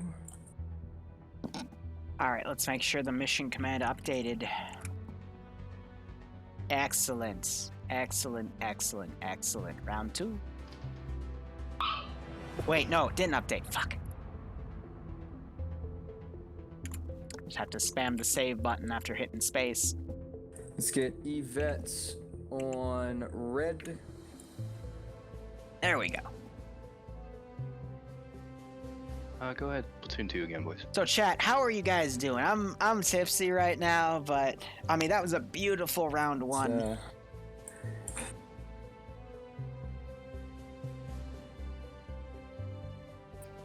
Let's get text some Bloodwind to make sure she's okay. BPL on blue, option for leadership. We'll decline. Let's get 242 red, option for leadership. Bravo 1 BPL. Take it. And we'll keep things going. Bar of a drinking game. Okay, fine, why not? Screw it. Red. Yes, Wharton, I did steal a tank yesterday. I thought I answered that. My bad if I didn't.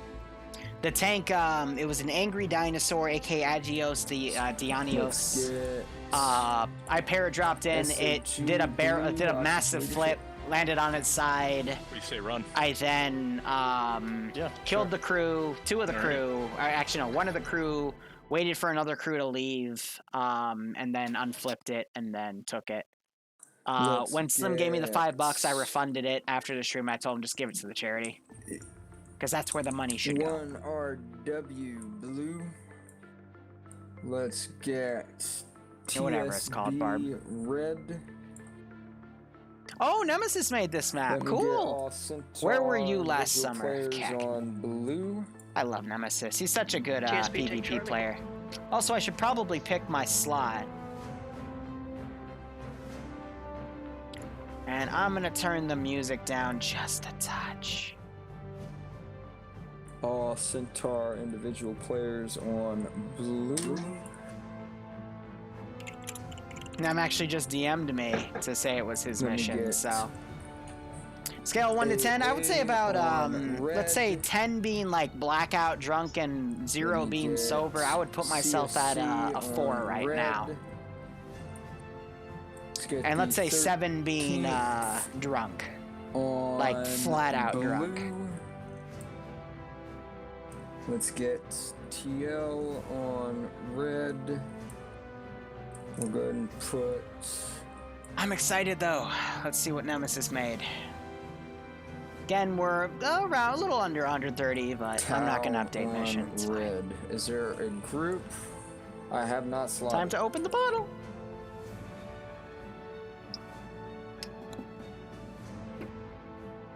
Ooh.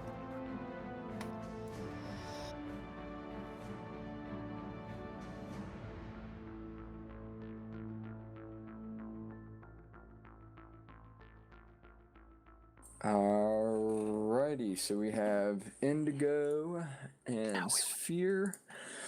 So Indigo, 60 seconds on the clock. Get your company together. Severe has commanded a lot.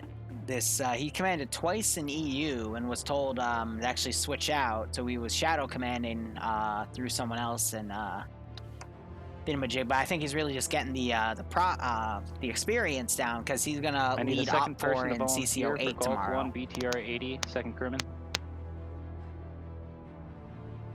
Preferably someone from first platoon to hop down. And he's trying to get the vehicle crews crewed fully You wanna? here.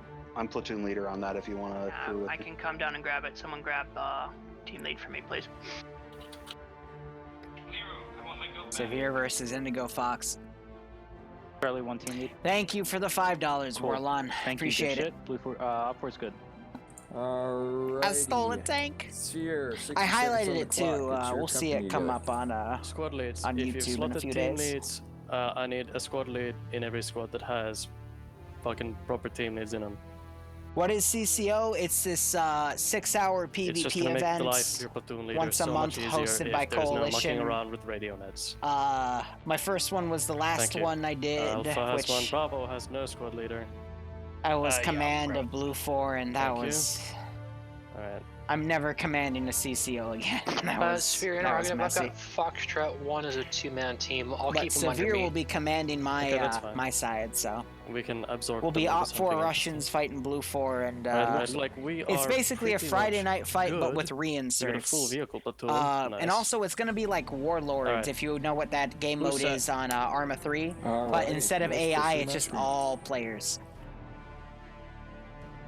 CCO starts at 1 p.m. Eastern Standard Time, which is when I'll be streaming tomorrow. But I hope to, I'm gonna film an unboxing before I do that.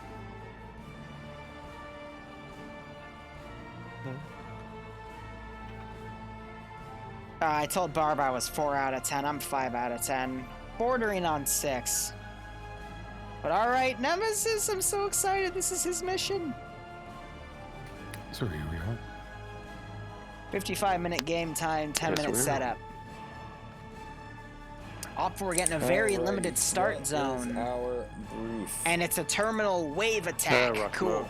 Sequential, apparently, not apparently, but Into obvious. Zaros. Before we do any more talk, I would like to thank Ark for all the help with the missions. Hope you guys Music is a give tad him loud. Okay, cheer I'll turn for the that work he does. Also, I view this as set to 750 meters, and there's no way you can fortify the city. It's turned off. What's that? I wouldn't expect chat to be super bad because I'm on the same side as Remy, so we're not going to have those weird stream snipe fanboy toxic idiots, but No questions. I would ask if you're there nonetheless because I know you're very heavy-handed with them. Alrighty, That's good exactly luck, what we're have going to fun. need. So. Round 2 of FNF starts right now. Thanks, what's that? I appreciate it. Anyway, round 2. All right, here we go. Mission complete.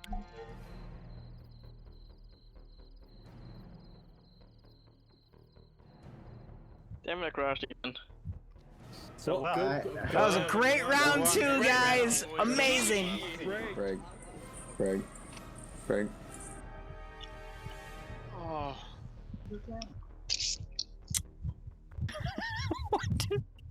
Somebody's got a hot mic. Jason. Sorry. What? One. Round 3, let's go!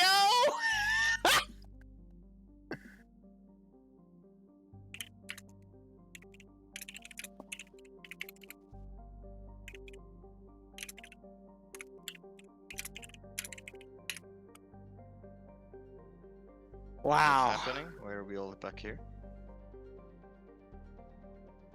Mission file bugs. Stand by. There's still some people in task force, so. Just give it a second for them to come back. Point and laugh at all their slow computers. Guys, we did it. We found a mission file that broke. That wasn't my fault. I never thought we'd make it this far. Holy crap. Absolutely incredible. Best round ever. I feel so bad for Nemesis, though.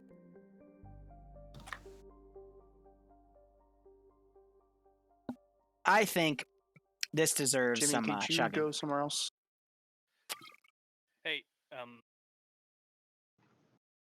Hey, so I Bye. just loaded back into the game all right, and I ran around telling everybody to get back to task force. Yeah, So. I believe that was just a weird bug that happened if everyone just loads back in. Okay, yeah, so just press OK and load back into the game. It should go. It was a odd bug where the mission end from last mission executed at the beginning of this one. So just take your slot back if you don't have it.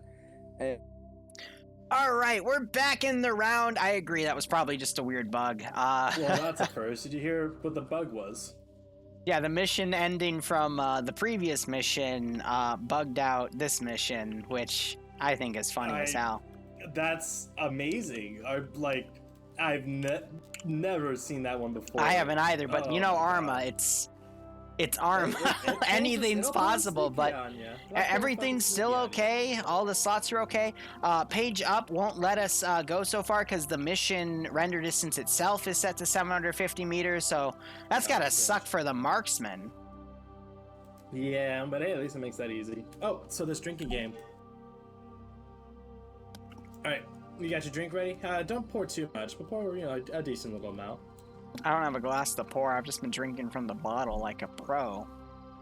Wow. How big's the bottle?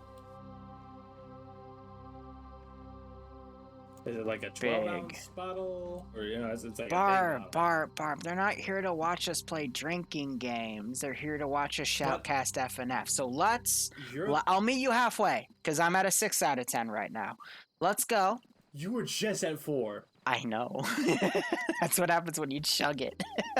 Anyway, we have two armed M2 Humvees. We've got 2 stand-up statics. We've got 2 sit-down statics. I know you want to, you horny little single motherfucker, but you're not going to be able to because Bloodwing said no.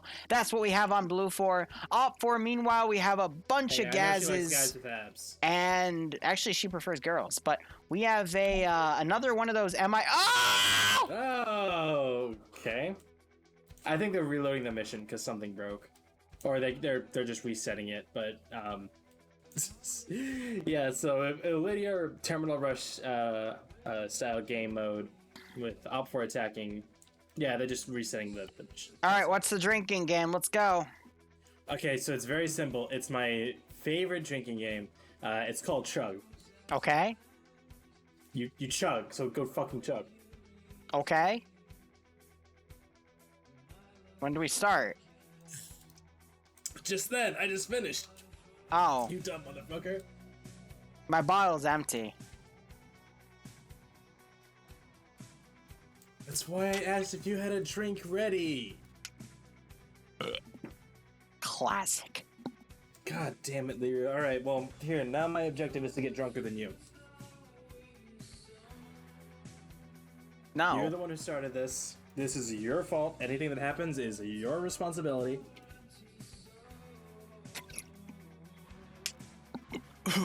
And, almost went down the wrong hole. I'm not gonna sit here and listen to you badmouth my good name on twitch.tv/LanceCorporal_. When's the last time I badmouthed you? Literally like 5 minutes ago. With what? Saying I was a horny single motherfucker. And? Good point. Alright, so, I'm actually surprised we're still in the screen. Hit continue. That's... No, it literally just pushed through. So anyway, 10-minute safe start. Back in, I think they were just getting everyone readjusted because that weird mission bug. Arma is a source of a lot of weird bugs like that one, so it's good that we can just keep the ball rolling. Have a little bit of extra for that nice drink game. I'm not gonna lie, I just chugged the bottle too, but I might stop drinking in a bit because I'm feeling it, Mr. Krabs. But from there, we've got 2 armed Humvees, 2 unarmed Humvees, 2 transport trucks, 2 stand-up 50 cals, 2 sit-down 50 cals, and a lot of infantry for Blue 4. Looking at Op 4, we have... Oh God! 1, 2, 3, 4, 5 transport gases. The Greeks family. When you meet Bloodwing's Greek family, you're gonna have to hold your liquor a lot better. You're never gonna get their respect. Actually, I'm banned from drinking liquor with her family. Do you want to know why? Sure. Because I got drunk in Greece with them, and I told them that Bloodwing lived with me for a semester, and I wasn't supposed to do that. Ooh. Yeah, okay. Yeah. So I'm banned from drinking with them, other than a beer or two. Because I am brutally honest when I'm drunk, so... To quote Don Danak, yeah, head ass. What does head ass mean? It means you're a head ass. Shut up. And I don't know what you want me to tell you. Like, it's not a difficult concept. Op 4 has 5 transport trucks, 5 fucking gases, 2 BTR-80s, and a fucking Mi-8 attack helicopter with no fucking pylons and just 3 static turrets meant to murder everything. What do you want from me? What's the difference between an Mi-8 and a fucking Mi-8? Does one have dildos installed? No, the fucking Mi-8 has 3 static MGs placed on that puppy, which means it can fuck you up 3 times as much as a regular Mi-8. Do you want me to answer any more of your stupid questions, sir? Yes, a scale of 1 to 10. Are you at a 7 now? 6. I already told you that. Okay. No, yeah, you'll know when I hit and... 7, forehead. I do like the area Nemesis is built up. He's built up a nice little terminal site for Op 4 for a little bit of ambiance. Don, be ready with the VOD, that's all and I'm gonna Blue say. 4. Don, the VOD should already be fucking deleted at this point, but Blue 4 also having a little bit of, a nice setup position here too. I like that level of detail Nemesis has put in. He's learned from TSB and he knows where to make his menace. Bruh. Yeah. Stop making the gay jokes. We're playing Friday Night Fight, Spectator, okay? There's no sexuality in this, okay? We're just making it work. Dr. Anarchy, thank you so much for the... Oh gosh, I am drunk. Thank you so much for the Twitch Prime sub. I hope you keep enjoying the operations, and I hope you get a kick out of this one. I have someone that just subbed, and he's saying that this is his first stream, and I'm drunk, so this is kind of bad. Dr. Anarchy, thanks for joining us. I'm sorry that I'm drunk, but it's a rare thing that happens. I just told Bloodwind I was drunk, and she's now mad at me. Damn. Congratulations, you played yourself. Well, Bloodwind's a different person. How would I play with myself?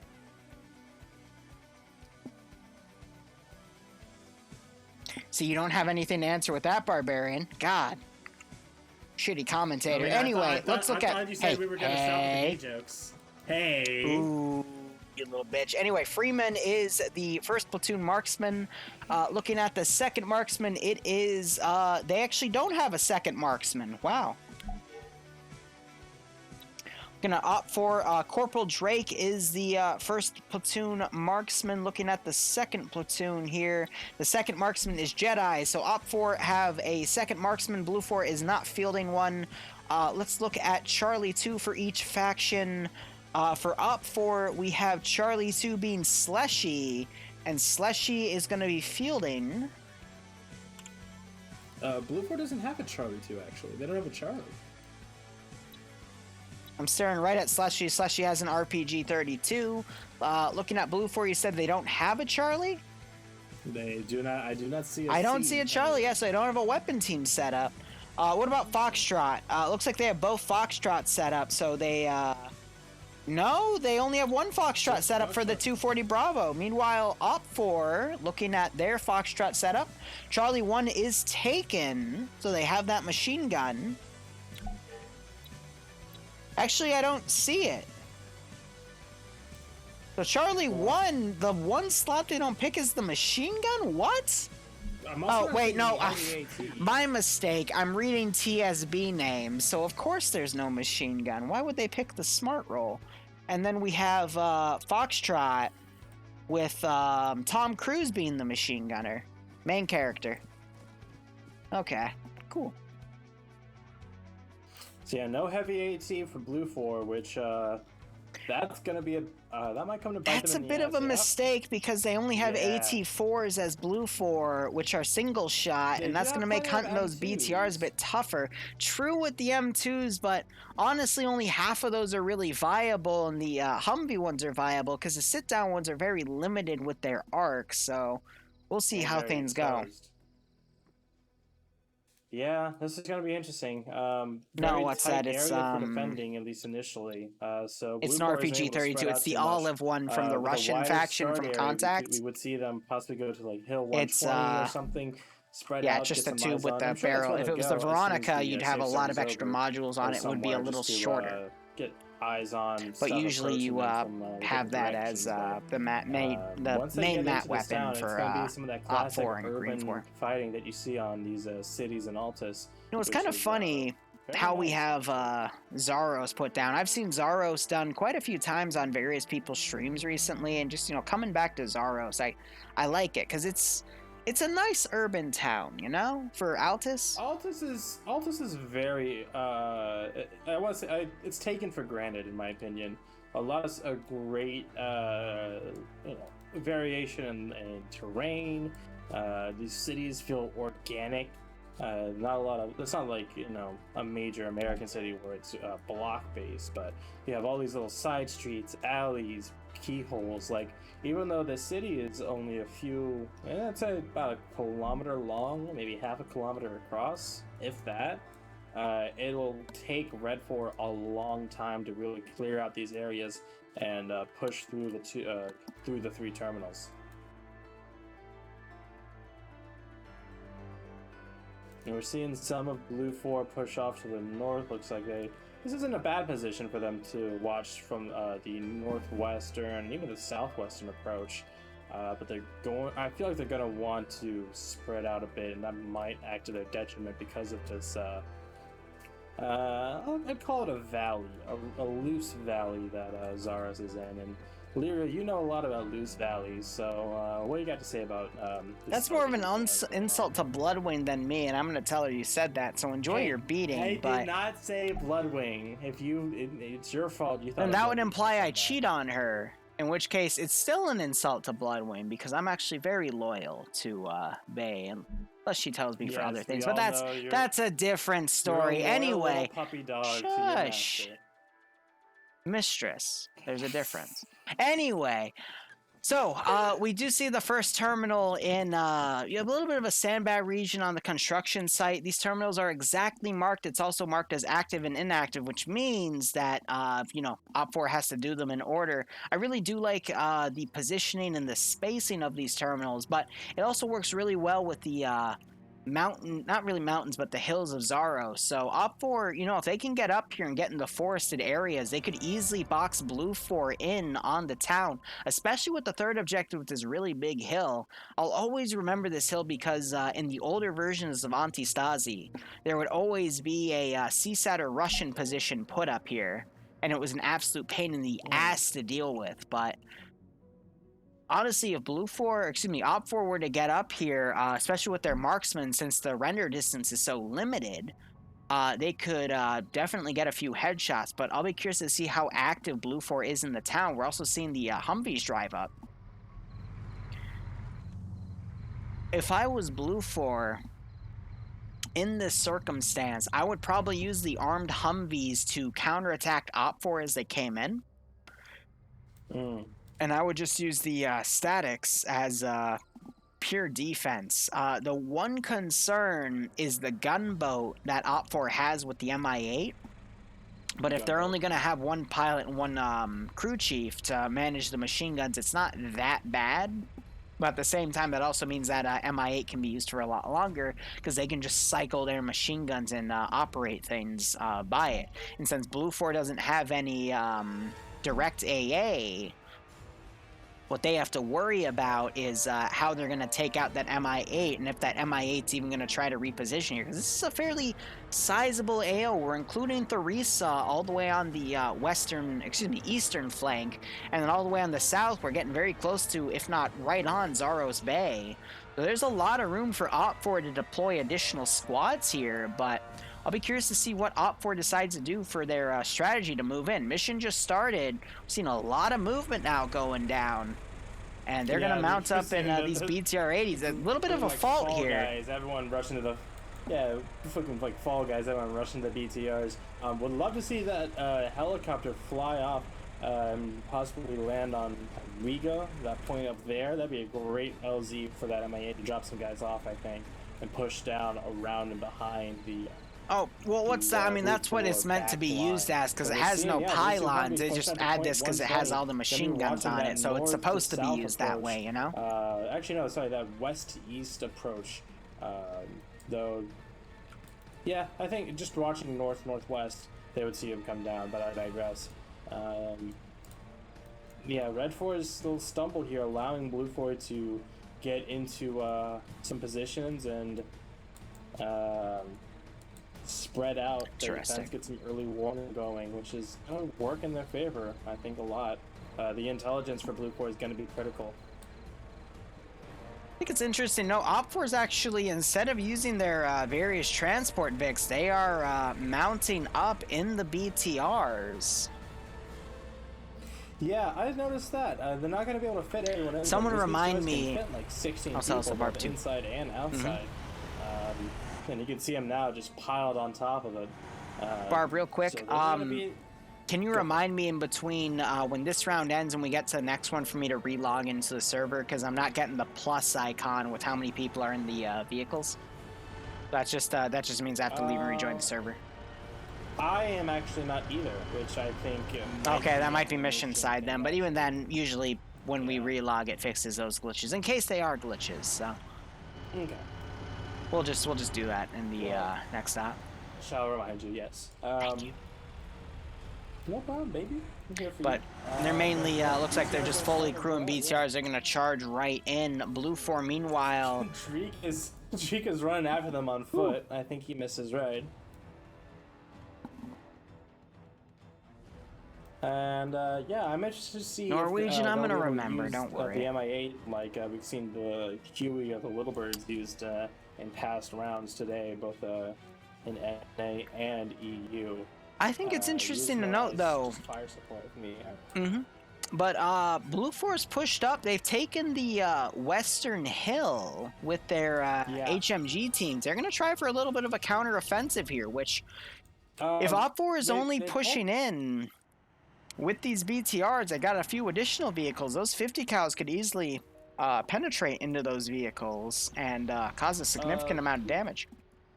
It looks like they had a bit of another fumble as I'm seeing a low tripod when the M2's destroyed. I don't know if that was a Fargo glitch or bug or whatever you want to call it.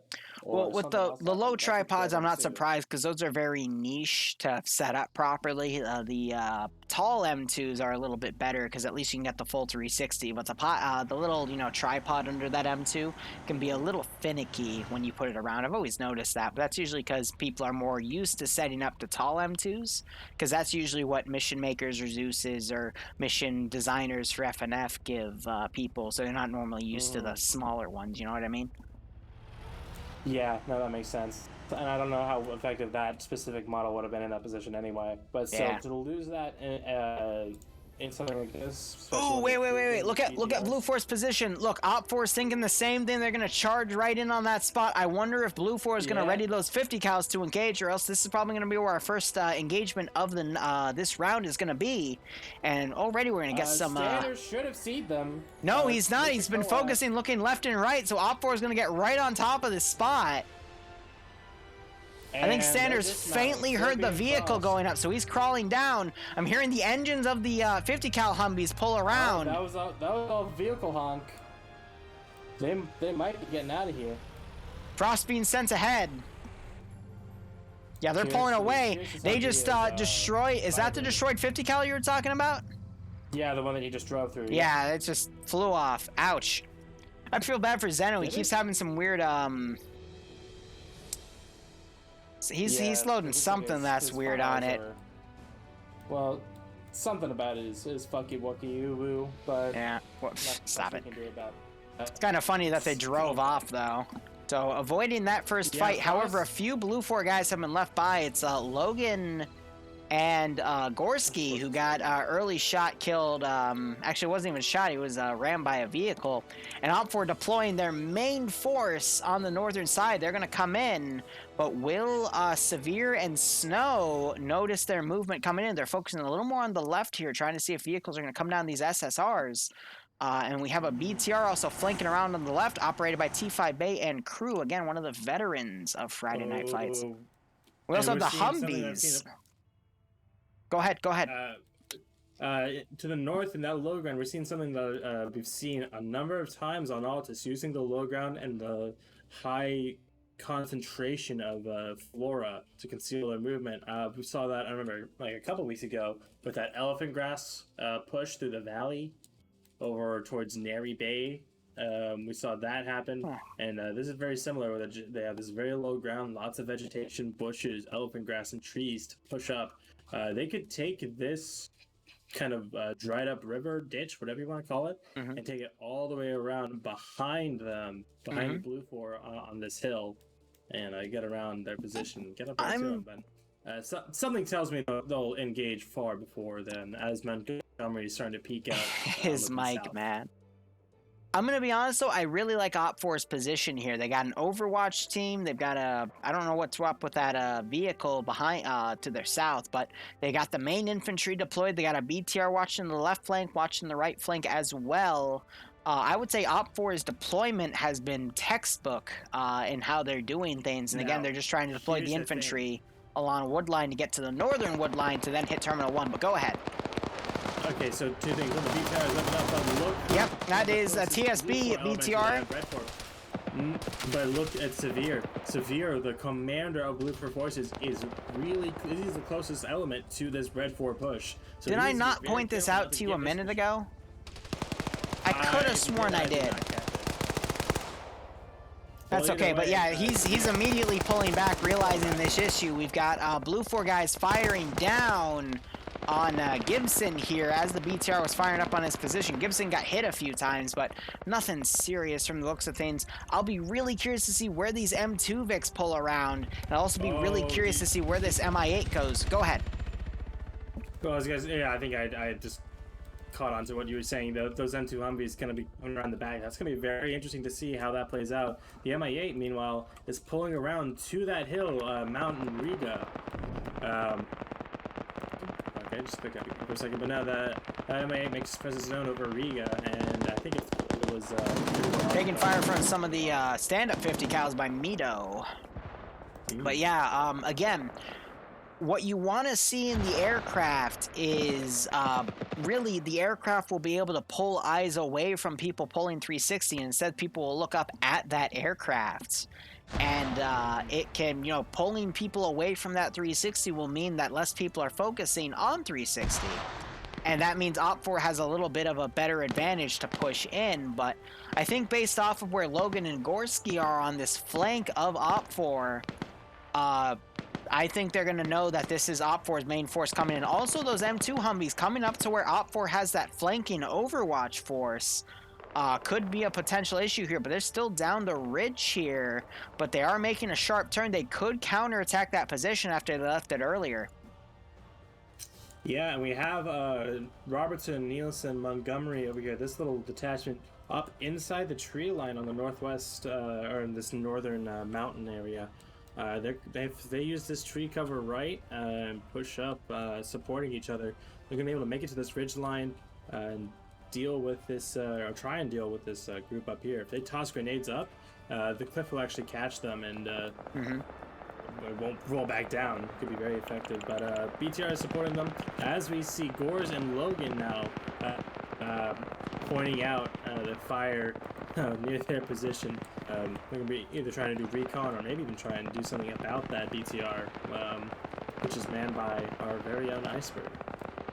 I'm just looking at the amount of Op4 guys pushing up compared to the Blue 4 guys defending. I always say in these FNF rounds that it really depends on the PvP, but Blue 4 could still turn the tide. I just saw one Op4 guy get domed by the Blue 4 garrison in the forest, but there needs to be more put out here. Meanwhile, again, we've got Iceberg and Gorski on the flank, not really able to do much. If they had HEDP and this was like a few months ago, HEDP could easily destroy those BTR-80s, but I normally don't see that. Now, Firefighter coming up in this Blue 4 position, doing a lot of mag dumping, getting a double kill from the looks of it. As you say that, Pearson and Dead pulling up with those M2 Humvees behind the position over on the west. Yep, there's the Overwatch getting slaughtered. Fast here, Tom Cruise, plot armor my ass as he goes down. And there's time to return fire now as the Humvees start to scramble. A beautiful counterattack done by Blue 4. Op 4, meanwhile, they had Firefighter go up, get quite a few licks in. Definitely 2 kills, 1 wounded for him going down. He could still be brought back up, though, as Warwick is now coming up, but he doesn't check his immediate right, and unfortunately gets killed by D-Brit. And Op 4 still being a little cautious going in, but they're coming up on that spot. Meanwhile, again, those 2 M2 Humvees doing a really good job at harassing the enemy. Getting caught on some rocks, though, but otherwise they're A-okay. Really good job getting up there, getting a few licks, and no kills officially, but 3 guys wounded is definitely a good call for at least knocking them unconscious. And yeah, we're seeing that Red 4 Force pushing up the bridge line. Yep, Brit is down, Misu was already down. But now they're going to be... They're starting to hurt themselves. Yeah, I did see that bad frag there, but now they're going to get right on top of this first terminal position. And Up for... There are trenches dug for them. Yeah, oh yeah, that's kind of weird that Blue 4 would do that for him, but c'est la vie. I'm a little worried seeing Blue 4 having an entire squad on the southern hill. I think that's a little bit of a misplace. They gotta focus on more people in the urban areas. Too many people up on Overwatch over there, and also looking at Command, F1 and Platoon 2 also up on the hill instead of defensive in the town. I get having the eyes on Overwatch, but all they really need is one guy on the hill and then another guy with the marksman rifle, and they're A-okay. But by the way, the 2 marksmen, actually no, it's just one, Jedi stuck with CSAN here, and they're actually getting some licks in on the first terminal site. And just looking at Op4 here.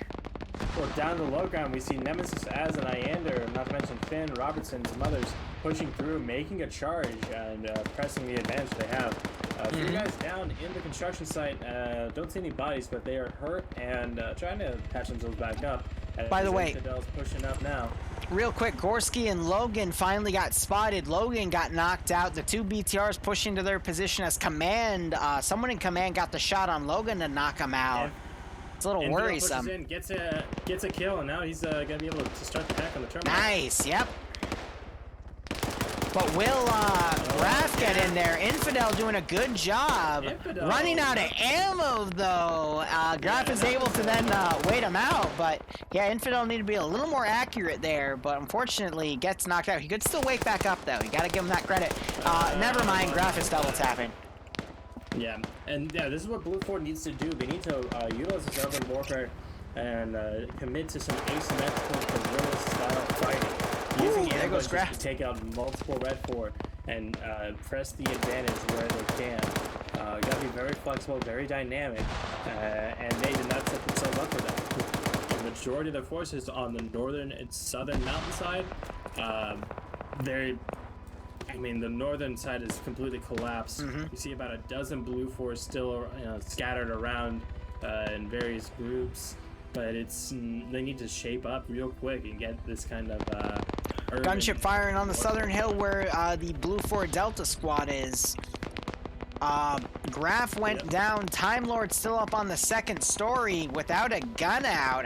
He might be AFK or just pretending to be a dead body or waiting for that hack to go down. Just saw some movement as that hack started. He's running downstairs without a gun. Yeah, pulls his rifle out. See, not for focusing on the, where Delta Squad is. Again, too many people are on that hill. Explosive charge going off. Unfortunately, no Op4 were over there. At least that I can tell. No, because the charge was on the other side of the trench. If it was a bait, then that was a miss. Vito running in as Yanni is doing medical. Vito might catch Yanni out of position, knocks him unconscious as he tries to pick up Infidel. Vito double tapping Infidel, getting the kill on Yanni and stopping the hack. Yep. That's why you don't want to be picking dudes up. You want to make sure you have backup. Azariah running in. Unfortunately, taking shots from Pronix and getting killed by Pronix. Oof, the TSB members. You know, it's funny because we're both TSB commentating, and we're just, we're gonna give extra oof to TSB doing this shit. Here we go, Nemesis and Flying Finn, two guys that know how to PvP here. Unfortunately, they might get caught out. Nemesis knocking out Time Lord. Vito running around, possibly catching Flying Finn out of position. Oh, no, Finn, no! Finn going down. Unfortunately, Vito doing that nice little outflank, getting him knocked unconscious. Nemesis not knowing where he went. Eander also coming around. Eander getting shot by Pronix again. A second TSB guy gets knocked. Exactly what I want to see. That's a good spot by Pronix. Yeah, use these. Pronix also knocking out Nemesis. Damn! And those M2 Humvees pulling in right on Blue 4's line. Quick rocket firefighter takes out one of the Humvees, and it goes flying.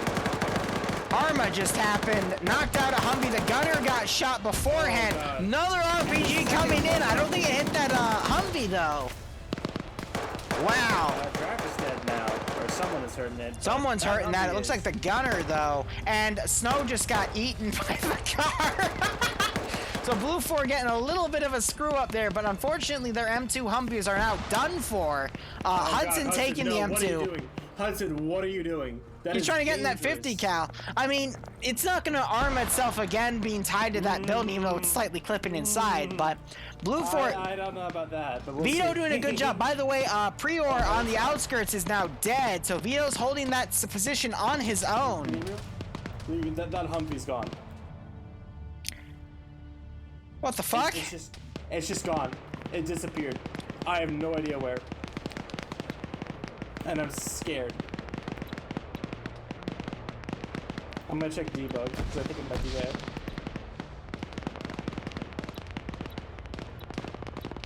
No, I don't see it. Yeah, that Humvee I think went into orbit somewhere. I have no fucking idea where, but wow. Bad Vic.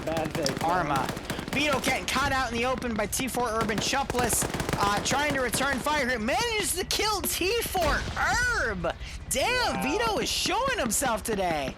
He's killed members of Scandi Recon. 4 kills so far. That's where you want to be. And he stopped this Terminal 1 hack. They haven't been able to restart it. They're holding this very, very well, considering the fact that they got broken up very early with this assault.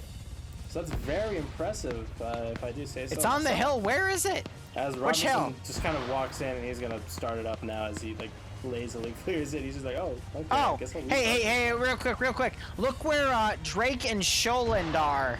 The fucking 50 cal is on the hill, flipped over about 100 meters away. A little less than that from where it went. It's flipped over, too. Grid ref 089122, give or take that position, numpad 2. Right next to the terminal site, just a little north of that. It's smoking. But anyway, hack initiated again. Snow, Victor, and Vito again countering it. Robertson was the guy that initiated the hack. Getting some shots on Snow right now. Snow getting knocked unconscious, but Robertson not noticing. Bad frags right there. Getting the second frag into the compound he wanted. Blue 4 again debating if that area is good enough, but looking at the rest of Blue 4 right here, their numbers are pretty stagnant as the rest of Op4 is pushing in. So Op4 still has that numbers advantage, but the individual PvP they've been able to pull has been really good for them.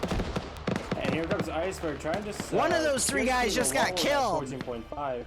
Yep, Snowwig's back up. He's going to play it defensive. Vito still alive, camping a second sword. Robertson coming in, getting the shot on Snow and the double tap, making sure he's dead. That hack should be reinitiated any second now. And now we'll see if Vito comes around. Vito, meanwhile, trying to spar with the large group of Op4 coming into the town. Op4 still has the entirety of Charlie on reserve, ready to pounce in as Alpha's also coming in. And then Op4 also has Delta, an F team, and command team to send in. But I mean, I would say in terms of numbers, Blue Force kind of losing out here, but they do have Delta on reserve, F1 on reserve as well, and Platoon 2 HQ. So I'd say it's pretty even right now. What about you?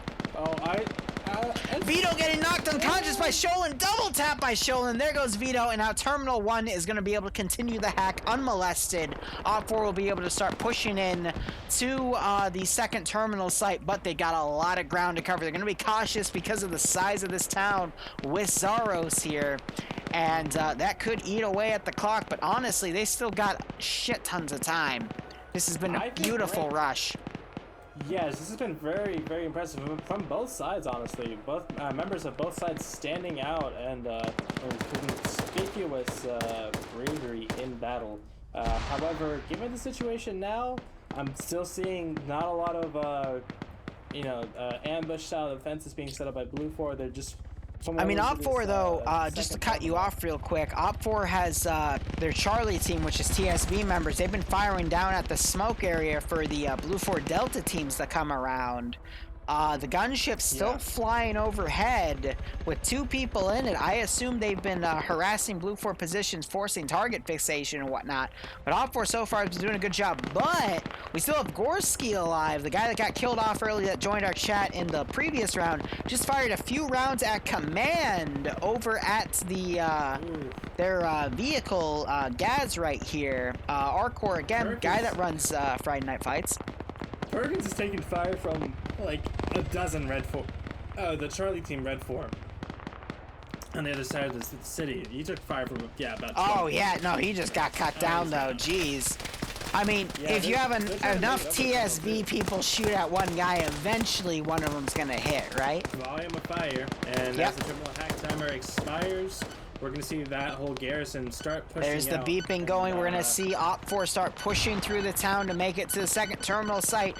I'm going to be honest, even though Op4 has the numbers advantage, Op4's got to be careful because they're being shot at by one of their own machine gunners up in F1. Again, showing that fog of war and how limited it is. We're biased because we have the bird's eye view. We know where everything is, but Op4, with that miscommunication, of course it's Tom Cruise.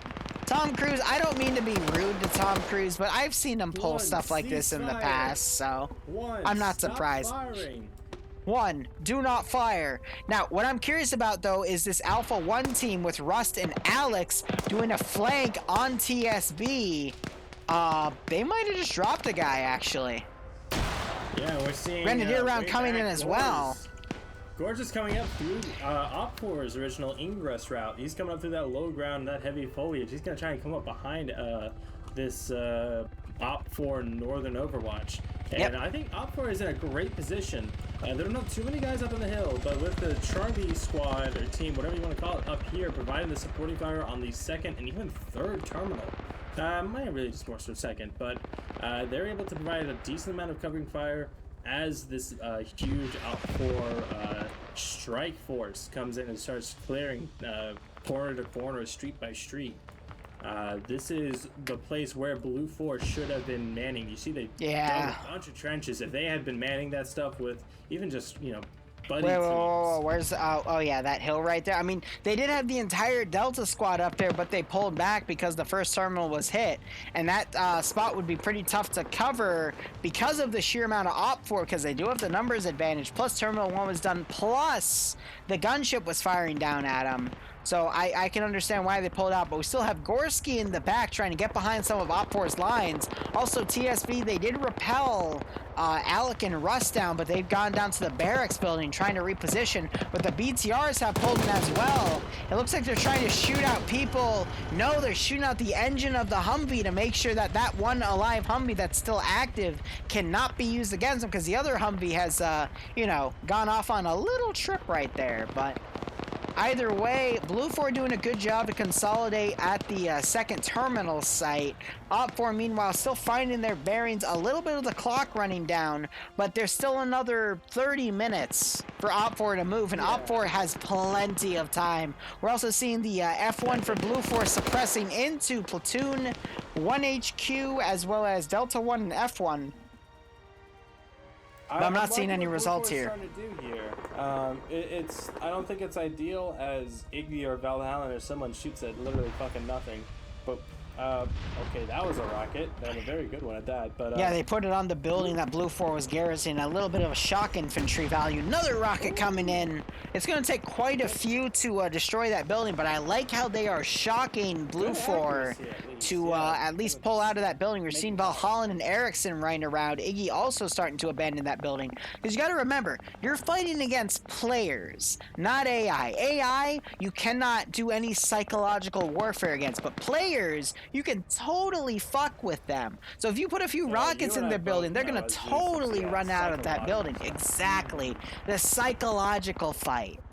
And that's all you need sometimes to push Blue 4 out of an advantageous position, because that building was overwatching this T intersection right here. And now Op 4, yep, and that's going to let them get close to that terminal site without being interrupted by some of Blue 4's garrisons that could watch up that MSR. So that's perfect for what Op 4 is doing right now. Perfect, yeah, exactly. If they're able to cross this road and fight closer building to building without having to worry about crossing a major street in the open, that's just better for them to perform.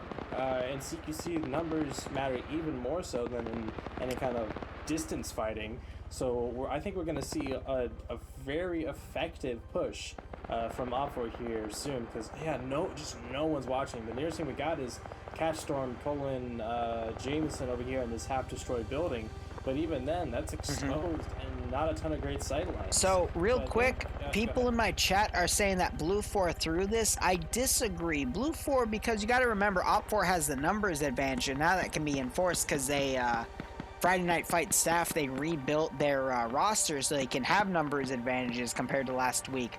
I am noticing, if you look at Blue 4's roster, they're at about 45 to 50% KIA, where if you look at Op 4's roster, they're only at about 25% max, but all of Scandia Recon's dead. But numbers-wise, Op 4 has a lot here. We're seeing a few guys mount up. They're going to try to back cap that last terminal site. But in terms of Op 4 numbers to Blue 4 numbers, it's still even, and there's no timer set yet. Blue 4 could still bounce this back because it's going to entirely depend on the CQC PvP. I'm always hopeful because we had Adriano, go from his team sucking to, a 21 kill streak with him winning. So anything's possible in Friday Night Fights, but it's going to come down to the PvP. If Blue 4 can make a positive KD with the amount of guys they have left, then they should be able to honestly repel this Op 4 wave, forcing Op 4 to push units around. But Op 4 is now deploying units to the southwest of where Blue 4 has this fortification area up here. Not even fortifications, it's just loose units as they try to get some eyes on where Op 4 might try to advance, but they've got, and when I say they, I mean Op 4 has the numbers here to kind of push that position and win. Quick, on the south side, we have a decent squad-sized element, about a dozen Red 4 pushing up onto Mount Riga. Is that not what I just said, Barb? Oh, is that not? No. Well, that's literally what I just talked about. I just said Op 4's got a big push now going up to the Blue 4 command elements with Platoon HQ2 I guess that is Blue and 4 F1, command. But yeah, I mean, they'll be able to win that. Again, I always assume that people are going to trade 1-to-1, and then when we see people go in a positive to negative KD, when they go, positive KD flat, such as they get 2 kills to 1 death, then we start taking notice. But right now, I wouldn't say Op 4 has a slight advantage, but it's still pretty even because CQC can always differentiate. But it looks like Blue 4's pulling off that hill, noticing Op 4 is pushing up to their position. Now I'd be curious to see, are they going to push down to Terminal Site 3, or are they going to try to go to Terminal Site 2 and make their last stand there?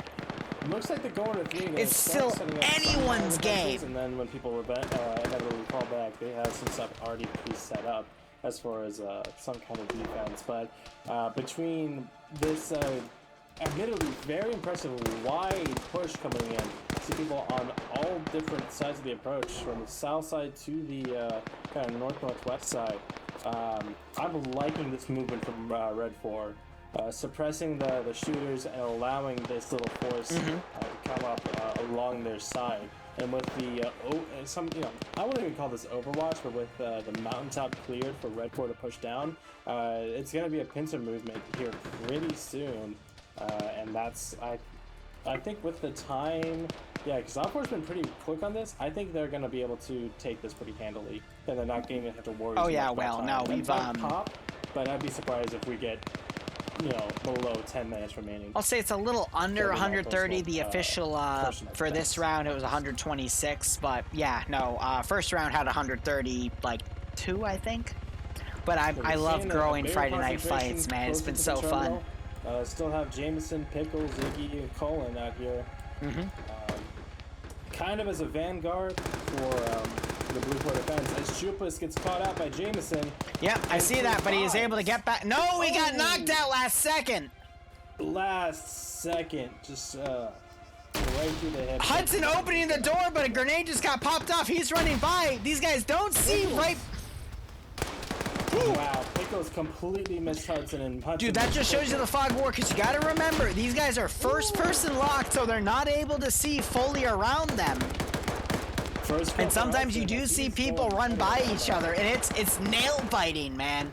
So you got Pickles running up, Cole's in the same building, Pickles has gotten back in that building, Hudson's the guy in the second story for Op4, but this is what I'm talking about. The PvP is going to decide who wins this operation. Even though Op4 has a slight numbers advantage here, it's still neck and fucking neck here. Jedi's the marksman up on the hill. He has 4 kills. He's been doing work with the SVP. Dude, that's great. And he's with that position, it's actually not a bad line of sight onto 4 kills right there. The objective area. Some windows. It's not bad. I agree with you, but it's also not good because he's just got to rely on people going up to those windows. But if Blue 4 realizes that these fights are happening very close CQB style, I don't think they're going to really make the adjustments. But we also see a massive Blue 4 force, about a squad-size element, pushing back to Terminal 3, anticipating this assault. I think this is a bit of a mistake because we're not on the 15-minute time limit. That's going to happen another 7.5 minutes, but I do not see Blue 4 stalling this out for time, especially since we have a large amount of Op4 guys coming down the hill, supported by a BTR-80 Alpha, crewed by TSB, just killed the guy next to Kevin. Kevin got knocked unconscious as well. Blue 4... Not an 80 Alpha. If it was an 80 Alpha... Yeah, you're right. Just a regular 80. If it was an 80 Alpha, it had the autocannon. But I don't think Blue 4 wants to be that mobile right now because they're going to get caught out of position because Op4's got on this massive ridge here and is starting to catch Blue 4 out of position. And Blue 4 cannot afford to give free kills to Op4 right now because otherwise that's just going to lessen their chances here to get kills. But otherwise, we got Tom Cruise pulling out on his own for Op4. I just saw him get engaged by Blue 4 horses, but I really like at Terminal Site 2 how Blue 4 is kind of differentiated. They're not all stacked in one building, they're stacked in multiple different buildings, and they're just trying to spread out to potentially outflank Op4's movements coming in, and they are still getting licks on certain people like Tom Cruise, which just went unconscious. By the way, he is a PKP gunner with that black PK machine gun, which means, he's one of the rare guys in Op4 that has such a weapon, but Blue 4 needs to be making sure they prioritize those types of kills to basically, keep the tide of battle in their favor. What I have noticed, though, is this gun... Sorry, go ahead. Well, so real quick, I like what Op4 is doing with that BTR and Delta 1 and even Frost in the Platoon HQ along with the MI8. Like, they got some really great suppression going down on this Terminal 3 area. Yeah. A couple guys down like Kevin, and they're suppressing it, trying to move up a little bit. But what they're mainly doing is they're preventing the Terminal 2 will be Alamo. I agree, Gorski. Guys from moving up. So these two terminals, despite being couple hundred meters away from each other, they're isolated. They cannot support each other. and with the withering fire that's coming from the support assets and the huge infantry push that's coming in on Terminal 2, it's just a matter of time. Although if Germania keeps blue on bluing people, he's gonna be, they're gonna have trouble. Yeah. I'm gonna be honest, I am really appreciative of the, Iota, no! Iota just bad fragged and hurt Devincer and Potato CF. Ouch. I gotta give credit to the MI8 though. It's been doing a really good job forcing Blue 4 to target fixate on it, and that's allowed Op 4 to really get in some well fortified position, especially to Terminal 3 here. Basically what the MI8 has been doing is drawing out Op 4's fire and basically forcing them to give away their position so that people on the ridgeline part of Delta and Platoon 2 for Op 4 have been able to then hone in on those positions and take people out. So it's been messy. Meanwhile, I saw Hudson push up on his own for Op 4. He got gunned down, but you know, I'm gonna agree with what Chat's been saying here. This is textbook urban warfare, like player v player. And I think this has been pretty fucking cool, in my opinion. Wouldn't you agree? Yes, I'm gonna be a stickler and say if Blue 4 had been able to actually man these urban ambush kind of positions inside the northern part of Zaros, they'd be in a much better position now. But even then, they've fought valiantly. Like, they haven't just rolled over and let Redford steamroll them as much as some people might think. They've been defending it fairly well, and it's just been entertaining to watch this keyhole fight, along with the fog of war. Lead to some oopsies here and there, some fucky wuckies. Barb, I got a huge fucking problem.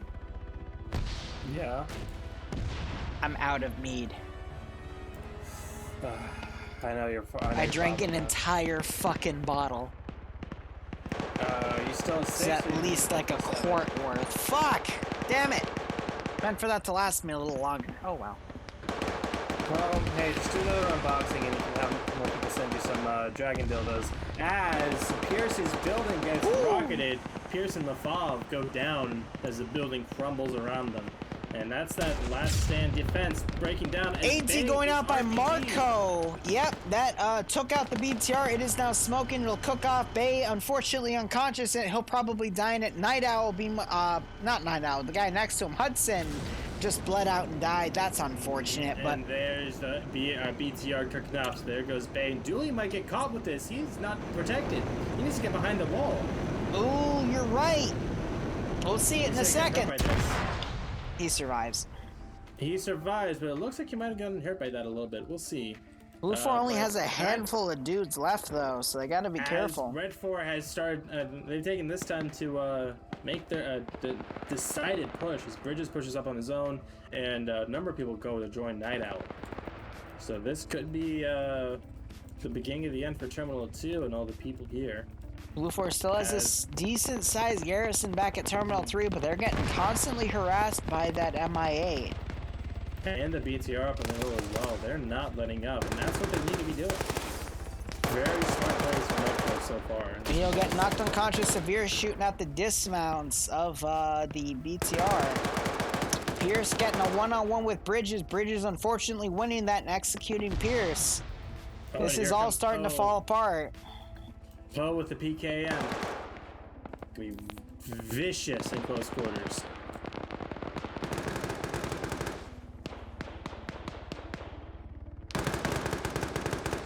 Jimmy's looking the wrong way. He needs to look at that other hole in the wall if he's gonna want to catch Joe out of position. And Joe might actually catch him out of position. This is textbook urban warfare. You do not know where the sightlines are. In my opinion, Op 4 is just winning based off of numbers at this point, because there's so many of them that are down, you know? Just, they lost that advantage with Terminal 1. They haven't really been able to press it. We got two guys kind of flanking around on the rear, but they're not committing to any movement into Op 4's forces. And I think that's kind of costing Blue 4 here. Marco and Dooley having a little duel-y, if you will, in this two-story house. Hey, I try, man. But other than that, it's just Jimmy. Wait, what happened to, there was someone else here whose name escapes me. But I guess he guess he died. Guess he's not showing up anymore. Ooh, another grenade cooking off that building. Marco falls right next to Devincer. Devincer notices, and Devincer dies to Marco. Okay, I'm gonna be honest. If I were caught in that level of PvP bullshit, I'd be pretty pissed off. That's some fucking shit. Just that's some shit you'd see in like Saving Private Ryan or something. Guy falls through the floorboards. Marco surviving after he got a lucky headshot on Devincer, and immediately running back into fight. 15-minute mark getting called. Getting knocked out by Dooley though. Dooley gets the double tap. Jimmy getting knocked out by Jason. And there's Terminal Site 2 pretty much cleared out. As the 15-minute timer starts coming up, we're seeing Red 4 push into this third terminal. Number of people down for Blue 4 as I see another person get killed by that BTR, just providing amazing overwatch with that 14.5. Slim and Riot kind of working as a buddy team as Swagger wakes back up. And Catchstorm, I think he noticed. And there is a trade. That is a definition of a trade. Bullets going into each of their skulls, and they each say goodnight to each other with a little kiss. Op 4 still giving a few shots on the rear. I don't really see how Blue 4 can save this. Riot now coming in with the PKM. But unfortunately, the one guy is still up by Blue 4 getting knocked out. Yeah, Slim gets him. Might actually blue and blue right. Nah, I think he was. No, Grenade still had cover there. But who we got left? We got Russ, we got Alexic, and we have Valhalla. There's timer 2 hack started. I think it's a matter of time. 3 Blue 4 up. Oh yeah, all of Blue 4 is 2 down. Squads of red. Yeah. So a great effort by Blue 4. They never really gave up, which is commendable. But at the same time, early mistakes doomed them for the rest of the round, which is very unfortunate. Yeah, I'm gonna call GG for Blue 4 on this. Feel free to keep talking. I'm gonna BRB 1 minute. Okay, go get some water, baby. Very good round. Anyway, yeah. So good defense from Op 4, or sorry, good defense from Blue 4, but just outmaneuvered by Red 4. Not to mention great use of support assets, which has really been the make or break factor so far tonight, is using those assets. Usually we see them squandered from both sides, but tonight they've been very good about them, so they're starting to learn and adapt and improve, and that's what's very very good to see, is them actually improving. Players improving, adapting their playstyle, and getting better at the game. Because you can only learn, you really only can learn so much from PvE. It's fun, it's practice tactics and stuff, but PvP is the I would definitely call it the crucible for stuff like this, actual platoon-sized comp. Remember to reload? Yes, thank you, Viper. I will definitely do that. Yeah, the BTR is definitely doing good work. Iceberg and was it T4 Herb or T5 Bay? I think it was Bay who was in there along with Night Owl and Dooley. So they did some good work, kept their stuff pretty well, kept their shit protected. But as we're seeing the last Blue 4 member go down, that is going to be a decided Op 4 victory. I don't see any Blue 4 symbols on right now, so yeah, that's and that is going to be that's Op 4. GG. Again, it fell to the urban combat, so Op 4 was just superior on that thing right there. People reminded me to relog after this round. Thank you, I will. But yeah, no, that was pretty good. I don't know. I'm gonna stick by what I said. Early mistakes or missteps. I don't know what I call them mistakes. Just, you know, you can only plan for so much and whatnot. But there's the Op 4 victory official. Yeah. It was a good hold from Blue 4, but he had a better attack from Red 4. As Blue 4 wasn't able to get the superiority on the PvP. There were a few instances, I'll give them that. Martin, meanwhile, knocking himself out, but it just wasn't enough. It was only Vector getting those kills, but they needed more. They needed a lot more.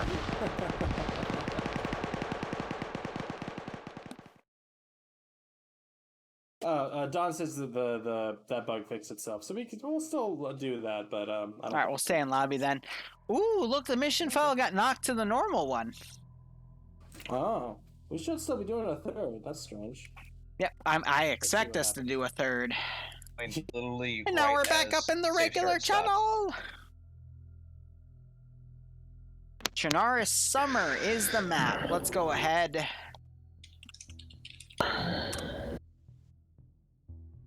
And start editing the commands here.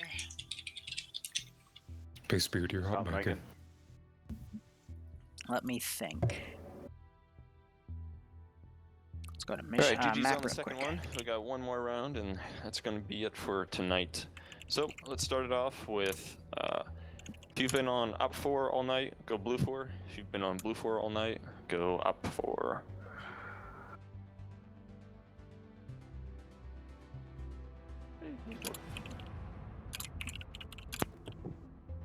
Hey, Ooh, ow. I'm gonna mute my mic real quick because that kind of hurt. All right, blue 4 is attacking up 4 terminals. So let's reflect that.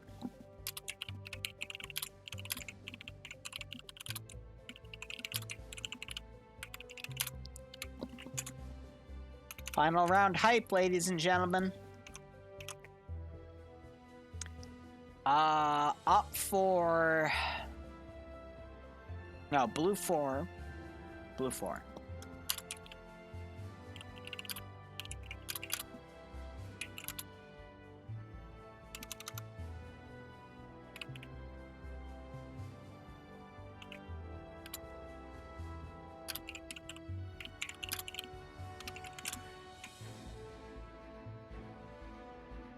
Blue 4 has a Huey.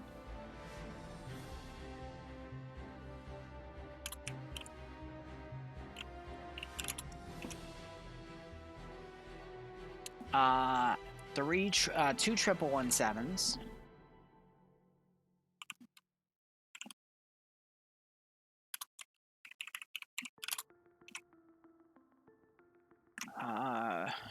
Two.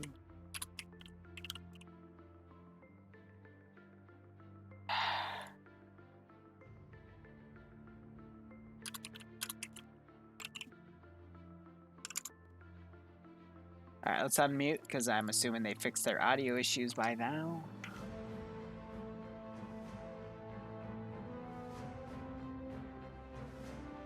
And company command is open for blue, and it is open for red as well, unless Indigo wants to lead it from the platoon. But I don't know if he does. I mean, I'd be cool with that. We are attacking, so we do have advantage. So I Yeah. 2 BRDMs. Alright, looks like Twig wants to take it. Alright, so I called out... Yep, you're good. So I called out Scandian CSC. Go slide on blue 4 if you haven't slided yet. And... see.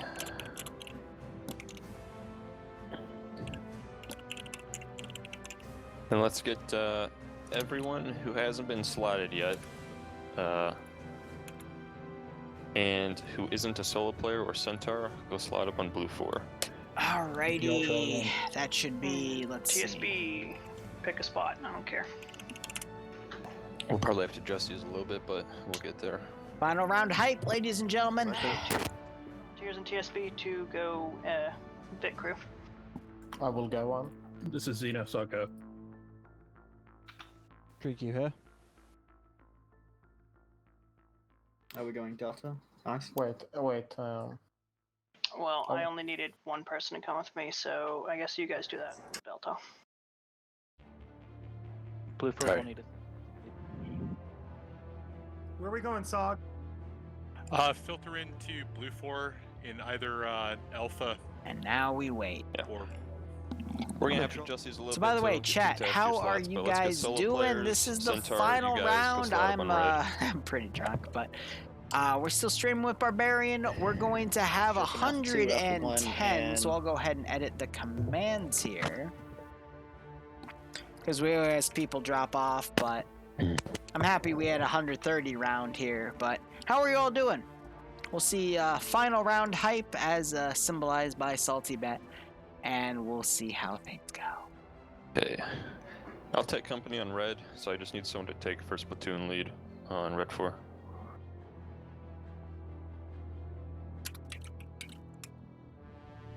Oh, please don't nominate me.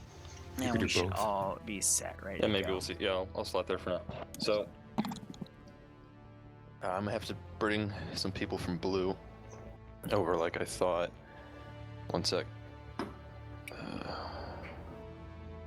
mean, I could be company again. If you want to shit show. I'm also happy to move over to red So, for company. Evets, can I get you guys to move over to red? Sure. Let's go ahead and nab it. And now we wait for Yep, the you should be able to setup. just We take those same got slots on 60 red. versus 40. Excuse me, 63 versus 45 for Thank that you. numerics advantage. Twig King operating command Slash, level can you grab Delta of 1? company for Blue 4. Got Indigo Fox as first platoon. Sure. Nelson working the Right. marksman rifle I'm for happy with first these platoon numbers, on Blue 4. so just waiting Second for a couple people platoon to slide up. scrolling down just a little bit. You know, platoon lead selected, but Bassbeard taking marksman for Blue 4 here. Number has been rebalanced. That was 58 versus 50. No company command selected players for are Op 4. And Martin being platoon lead, and Looks like marksman sometimes is Op 4. Stanners here for Op 4. Martin. I mean, it's 20 to 25% for Blue 4 advantage, so I don't know what the numbers are. Yep, so Centaur, you sort of And guys. I'm looking for well, just anyone second who hasn't been platoon slided here. yet, go slide up on blue. Nothing I think selected everyone's yet already for on the Op slide. 4. Woo! So slotted up for slotted center players stay in red. It's 20 to 25%.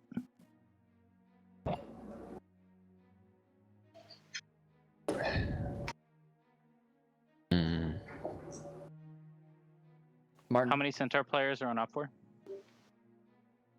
Myself, Wiki, a few others. Wouldn't it be better? If we did that, I think it'd be too much of an advantage there. Boston, can you take your mat team? Can you go slide up on blue? Sure thing. You could run Echo. Yeah. the mat slot available, Boston. Yeah, just take your guys and just go slide up on blue, same slots. Still no company for red. Should I take it? Jimmy, you're right. We're on blue now.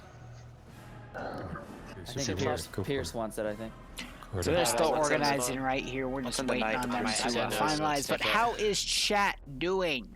Yeah, someone wants to take That's us the to red. important thing to ask, because I'm about a 7 out of 10 right now in terms of screwed Second up platoon drunk. isn't that important. 1-2-1 if one of you Side guys giving wants to 10 step bucks. up and take that platoon lead just so the radios are preset correctly. Has there been an FNF with raid and RTB action? yeah, No, you just go ahead and but cycle that up would the be an squad, we don't take interesting it. concept for us to make. Maybe one Yeah, day. my I really Delta- want to Delta make some 1 Friday guys, night get fight somebody on stuff, but platoon lead for me on blue as well as Delta 2. Guys want to squish in, figure I've it been out. too busy with classes, and it's been a pain in my Well, they're the ass second to platoon lead. get all that done.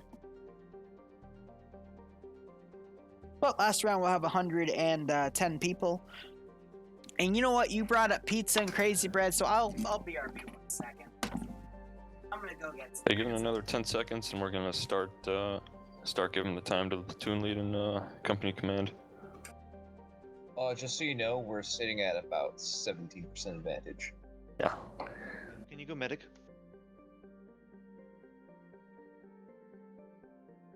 TSB, how many are you? 9? Yeah, 9. All right, well, one of my TSB boys, if you can take second platoon lead, that would be great. Just for comms, you anyone guys will in all be folding Scandi? under Delta, but I mean, I could take it. You wouldn't have a Delta squad. They'd. I can jump up, but you'll lose an AR. If you want, I can move down from Company XO. if you want it, take it. I mean, it's up to you. I'll go ahead and do it. Then, yep. Yeah, go for it. All right, let's start with you, Nidal. 60 seconds. Go ahead. Take it away. I like these teams. It's All perfect. right. Easy. And Twig, 60 seconds. Go ahead.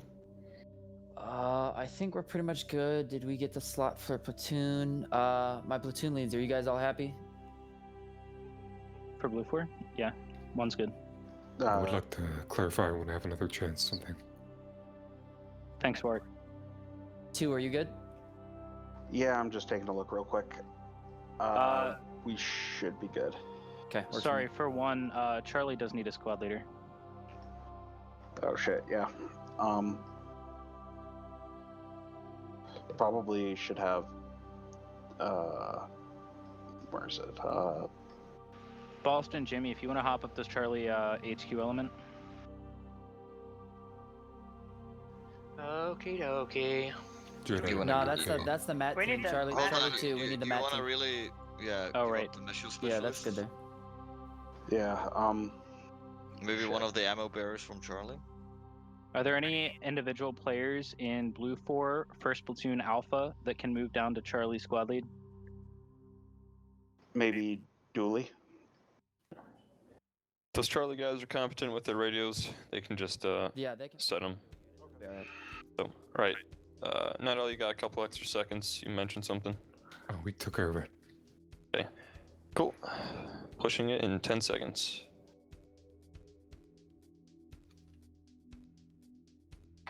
All right, go ahead, Bridges.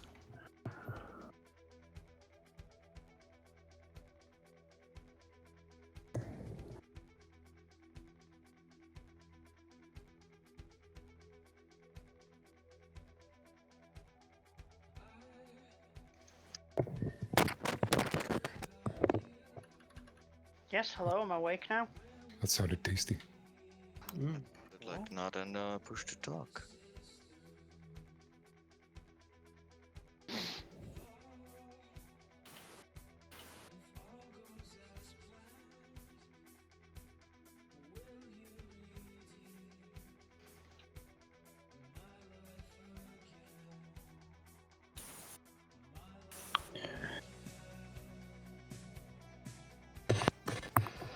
All right. I don't think either Strack nor the gang are here, so I'll go ahead and do a quick brief. It looks like it's just 3 terminal hacks, each minute, 90-second hack timer, and they are not sequential. So pretty simple. Any questions from the platoon leaders or the company commanders?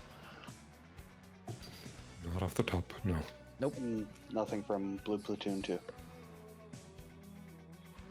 Alrighty, so this is going to be the last round of the night, so thank you very much for coming. If you've got any suggestions or feedback regarding the new team hierarchy and whatnot company, let us know, post in the feedback.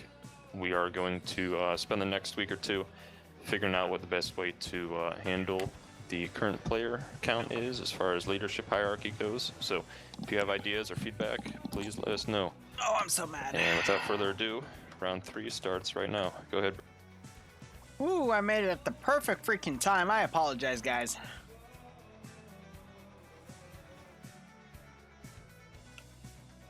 All right, Barb, what's going on? What are we doing? What's the haps? Terminal uplink, non-sequential, Blue 4 attacking Red 4. Number of statics and assets for Red 4 to use. A number of statics and stuff for Blue 4 to use, or assets rather.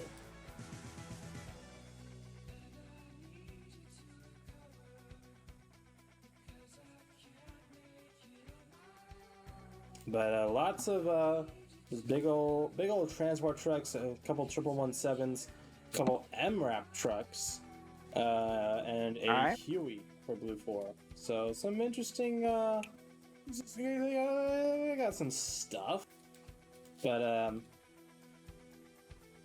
yeah, decently sized area for Red 4 to defend. Gonna be interesting to see how they split up their force, because each one is in a different grid square. Mm-hmm. So they're each about a kilometer or so apart at least. I'm so mad because someone mentioned pizza in my chat, so I went downstairs to get a slice of pizza because every Friday Whole Foods discounts their pizza.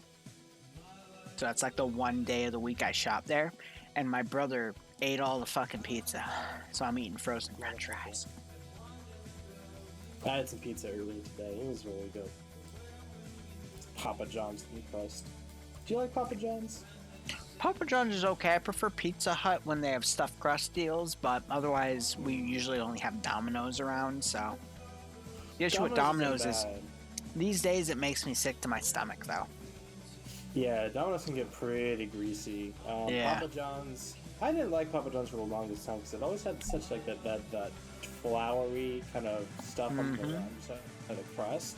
But Papa John's thin crust, I've come to find, is the best. It doesn't like flake off, and it's very sturdy. But not so sturdy that it's like trying to eat. What the fuck? Not cardboard, but like fucking particle board or some shit. I'd say Papa John's thin crust. So it's always the case of what brand do you have to relate to? That's not just a local chain that's better than any kind of national chain. Uh-huh. How are those frozen french fries? Good.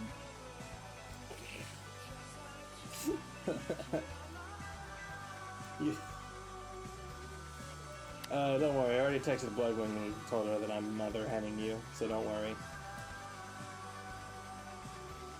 You're my responsibility now, instead of the other way around. I'm not gonna say anything, but I know that's bullshit, so. What? That I texted Bloodwing, or that I am mother-henning you? Good talk. So both sides are still debating their plan, but I could see some. I don't know. Yeah, Huey could fit about a squad-sized element in there, or half a squad, a fire team or so in there, and go for a flanking element push. But for the most part, they're going to be on using ground vehicles or hoofing it on foot. So I don't know. So we got some decent terrain to work with. Looking at Terminal 2 at Storoya. We've seen Storoya used before, because I remember this barn area being a nice defensible area. I remember we had a last stand over here. Yeah, so this was when Blue 4 was defending. Op 4 came in, but Op 4 got some beautiful marksman kills. Blue 4 had a mortar, but it was squandered. And a lot of action happened in the neighboring town where Terminal 1 is at Mista. But yes, lots Op of 4 wasn't able to pull around, and Blue 4 wasn't able to pull around and get some shots. But Blue 4 was able to, Logan was able to get the platoon command killed in a perfectly timed shot, but it all fell apart. So I'll be curious to see how Op 4 defends this area, knowing that it's been used recently in Friday Night Fights. But it's going to be up to Blue 4 to kind of, repeat the process of Op 4 in the previous round about 4 weeks ago. And to see how things go based off of that. Because they did spawn similarly in Electro. But they will be moving uphill to try to take these zones. Yeah, so we have these big valleys and sloping roads. The trucks and the Humvees should be fine, but those MRAPs are going to struggle almost like a BTR would. They're just laden with armor, so they're going to be a bit sluggish. Let's see, Mista has this big forest that comes right up to the edge of town, so Blue 4 might be able to use that to get up to pretty close and let the assets, the 117s and the Huey, kind of guide them in. As for Terminal 3 at Dolina, that's actually in a low ground area. You really could possibly see Blue 4 doing what we saw Op 4 do in the last round, the last terminal, having support assets up on high and being able to suppress the garrisoned infantry and just pick them apart as infantry goes in. Red 4 infantry, have Blue 4 support assets suppress the Red 4 garrison at Terminal 3 and have the infantry push in and just tear them apart. So we could see a number of things happen. Let's see if we can find, does Red 4 have, they don't have a Charlie team. I'm trying to find the possible Igloo real quick. There's not going to be an Igloo. I'm just seeing RPG 7s. Yeah, I'm not seeing a Charlie team, so I think they don't have any strict AA, but those chords and the KPVTs on the BRDMs should be able to deal with that Huey pretty effectively. We also have Dishcoms and some UAZs, and a number of Gazes and UAZs to ferry up or around, but we're seeing Gores, he's gotten some ground between him and Spawn. He's just hoofing it over to Terminal 3 on foot. He might be trying to prepare a contingency plan for a back cap. Op 4 doesn't have anything in Charlie mounted, so they don't have any MAT team for AT or a potential AA or that extra machine gun, but Charlie 2 for Blue 4 is filled, and they do have a Carl Gustav on standby, so that Huey is going to get free reign here.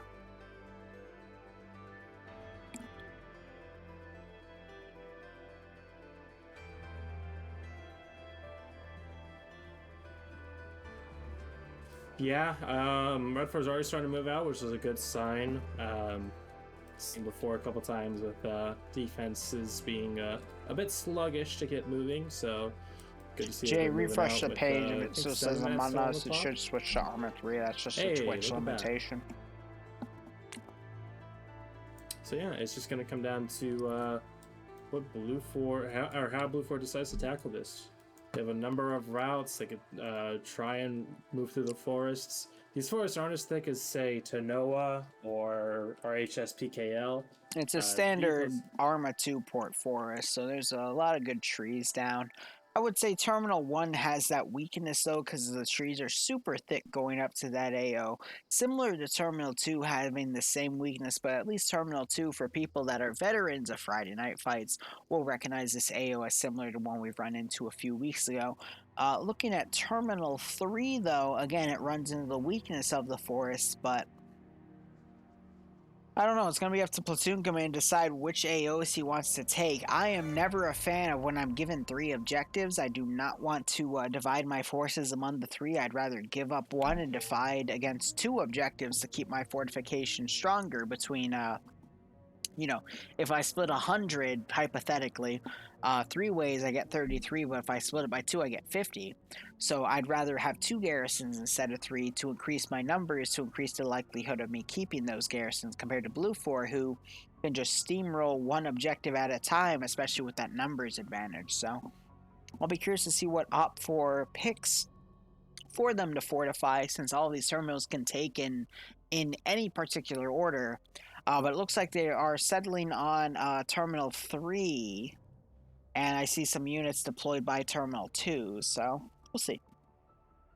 I don't know how I feel about that, because Terminal 2 has a straight shot along that road going up to Terminal 3. Damba, the EU VOD was deleted. Bypass Terminal 1 for the reason most part, but then again, Terminal 1, like you said, I does delete have that low VODs. ground, that thick forest that goes up right to the south side of town. Give me 1 second.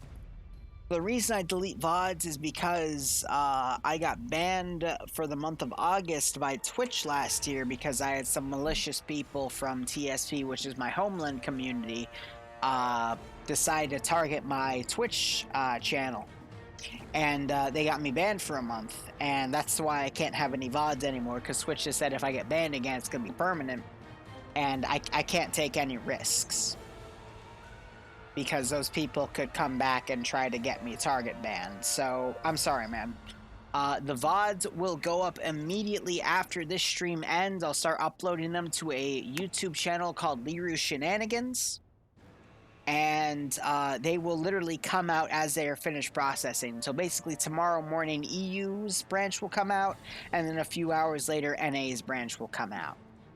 So please, I hope you can understand why I do this, but it's because I don't want to be permabanned, in which case you will not be able to see this content anymore. And that's why. Because people out there are assholes, unfortunately.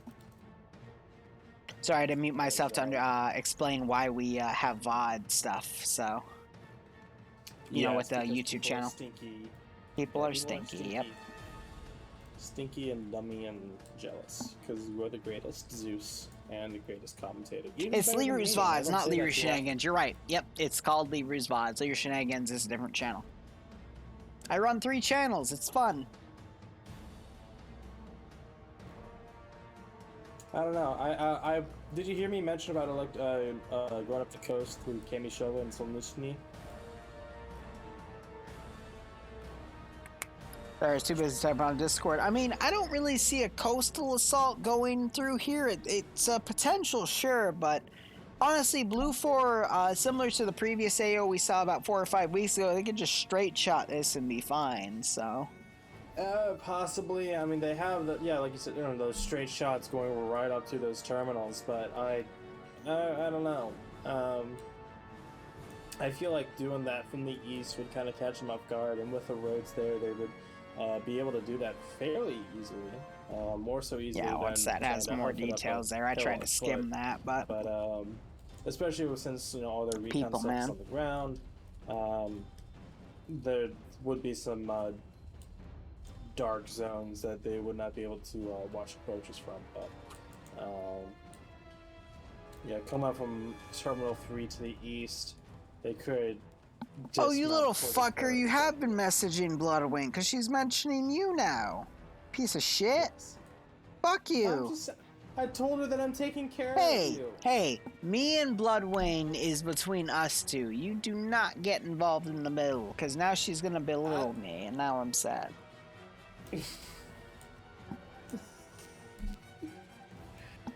Fuck you, you motherfucker! I hear you fucking laughing.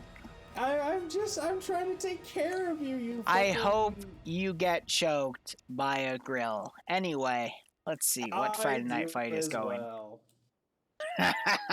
And if you don't hope for that, then you don't know how to live. 'Cause, man, kind of power bottom activity I need in my life. You wish. Yes, I do. That's exactly what I'm saying. I do wish. Oh my god, how is Blue 4 going to assault this objective? Go!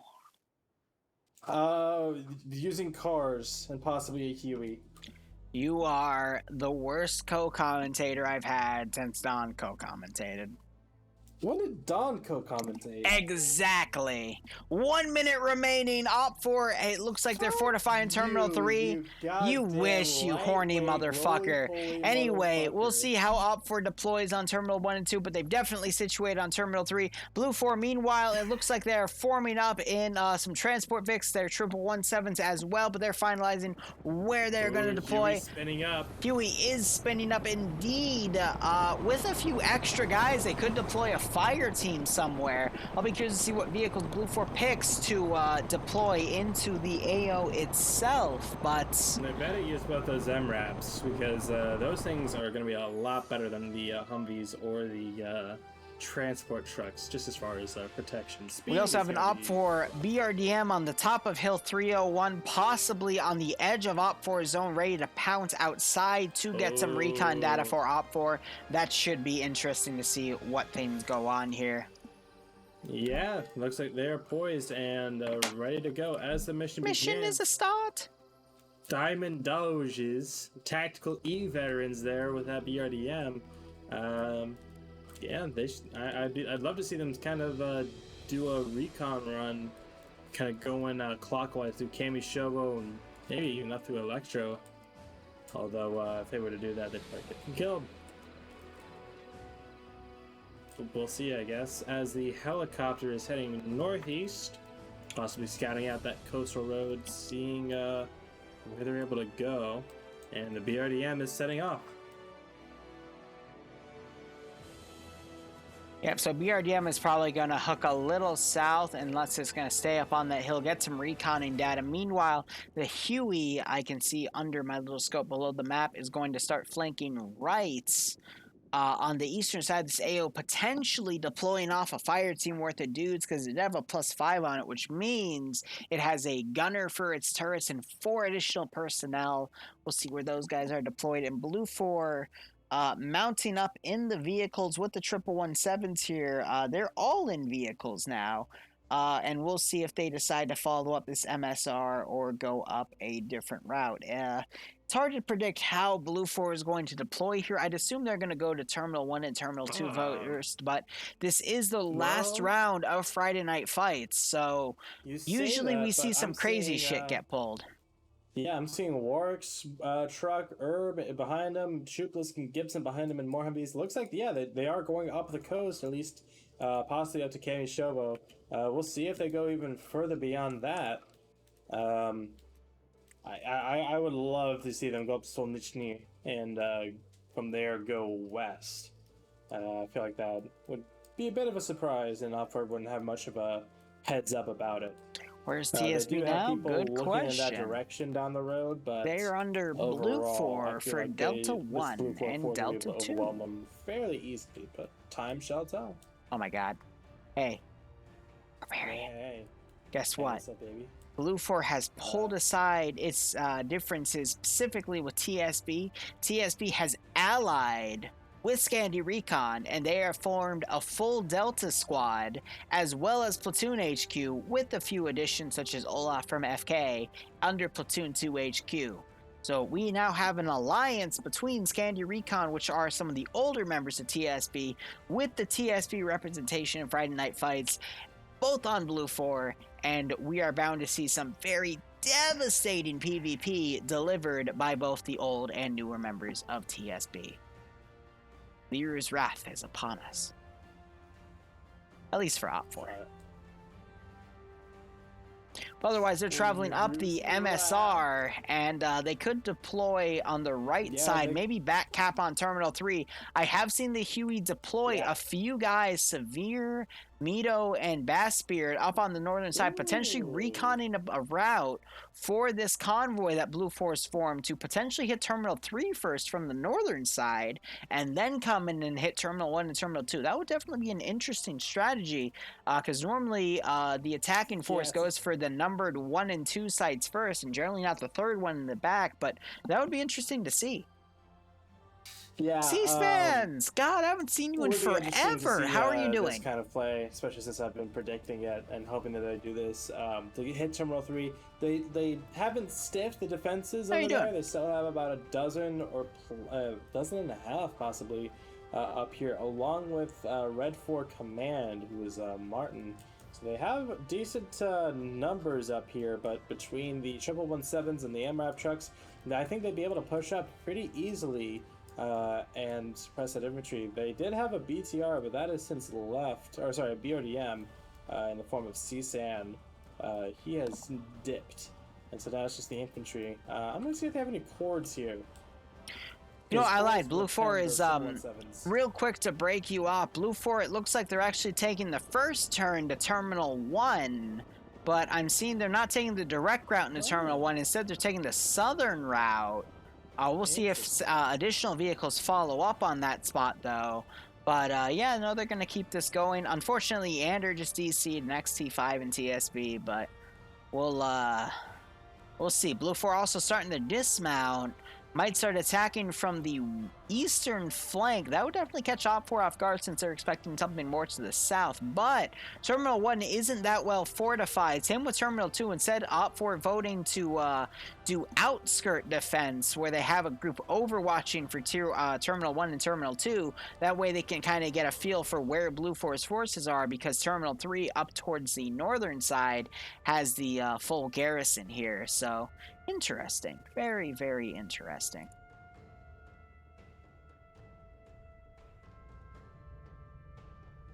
Blue 4 does have a little bit of a numbers advantage here. It's like 45 to 55, Op4 v Blue 4, so we'll see how things go. I didn't update the count with the disconnects, but at the start we had 63 Blue 4 with 47 Red 4. Oh, yeah, so Blue 4 has that clear numbers advantage there. Oh, yeah. Though with disconnects, I'm not so sure anymore. And now we wait.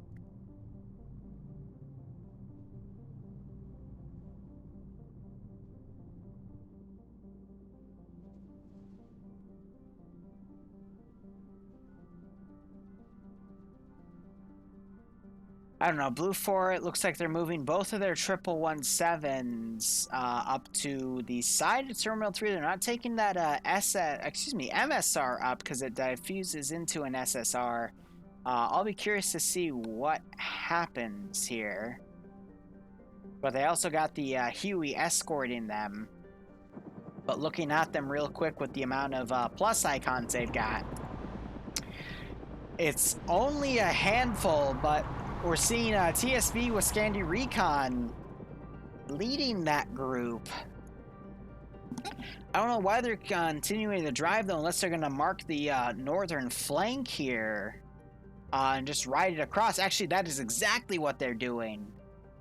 So they're going to be rushing Terminal 3 as the main force goes to Terminal 1. So an interesting pincer maneuver done by Blue 4 here. But, potentially, yeah, if they're able to coordinate it well enough. We'll see. Yeah, they're going to that forest now. Plenty of room for them to maneuver, as we've seen before on Chernarus. But this hilly-ass terrain will be a struggle for some of these Vics. We've been seeing them pair up the armored assets all night. BTR stick with BTRs, BRDM stick with BRDMs, and now 117 stick with 117s. You're doing a wide northern flank. Yeah, possibly some good flanking or maneuvering coming from these in the future, but for now, they're just kind of slowly crawling and moving with the MRAPs. I mean, OpFor's positioning at Terminal 3, they've dug in a lot of trenches, a few fortifications as well, specifically bunkers next to their Vic. They've done a good job fortifying, in my opinion. Not to any one direction, because they don't know where Blue 4 is going to come from. They're also making good use of this big red metal shack. We see Myers up here overwatching the eastern flank along that MSR right there for this specific AO, if we were to consider Terminal 3 as its own beast. But I don't know. Blue 4, it looks like they've got that northern push still pushing uphill right here, so they've lost a little bit of speed, but they're still slow to climb up there as the, I want to say the 2/3 of Blue 4 is still pushing up. That's going to go for Terminal 1. So OpFor, I would say, has done a good job spreading out their units, keeping the southern 2 terminals on Overwatch here. But Terminal 3, they have fortified in direct with amount of forces. I'm trying to look at a ratio here. It looks like at least a third to half of their forces guarding Terminal 3, as the rest of the 50% of their force has gone on Overwatch positions on Terminal 1 and 2. So we'll see. It's going to really just rely on, again, PvP and who's going to get the most kills and who's going to get the higher R&D ratio. Yeah, I think it's going to be on Severe's team that got dropped out by the Huey. They're going to need to do some work in spotting these positions in Terminal 3 that Red 4 has been setting up. And I don't think they'll be able to spot most of them, if I'll be honest. They've garrisoned and reinforced the Red Barn a considerable amount, which is actually kind of funny to me, because it's just this sheet metal warehouse that they've built floating HESCOs and shit on. But for the most part, they have UAZs, they have some statics, I think, and a lot of fortifications and trenches and whatnot, watching the entrances to the town. Still a big northern push coming around, with those MRAPs. They're starting to dismount now, actually, as Blue 4 makes their way closer and closer to Mista. It's interesting, the Red 4 setup up here on the northern hillside, because they can actually, depending on their position, like we have Church up here in this little deer stand, you can actually see Blue 4 coming up that southern hill, just based off the angle. Very cheeky. If they're able to get past that gun site, I think they're going to be home free. Though actually, the door for the terminal building is facing where Red 4 has set up. So they can actually just sit up here and camp that doorway. If they can keep them from getting in, then they'll be fine. And even if they get in, they're still going to be exposed from the windows. That's very clever, I have to admit. Yeah, with Terminal Site 3. I mean, What's That is saying that Blue Force plan is wonky as fuck. I kind of agree with him because the supporting 1117s are completely out of position here. Just kind of waiting in reserve with Blue Force's Northern Force, which contains all of TSB and Scandia Recon. I would have expected a 1117 to go and support the Southern advance, but they do have the 250 cals, which I assume is, that supporting force to go in, but it's kind of a weird play. But you got to understand, I'm addressing this to What's That and everyone else in chat. Normally when you get to the third round of NA, that's when everyone's tired, that's when everyone's spent. You start seeing the really crazy, silly plans kind of execute. And I think that's what we're kind of seeing here, in all honesty. Because, let's see, this fight is between Twig King, who has already commanded today, and Night Owl, who...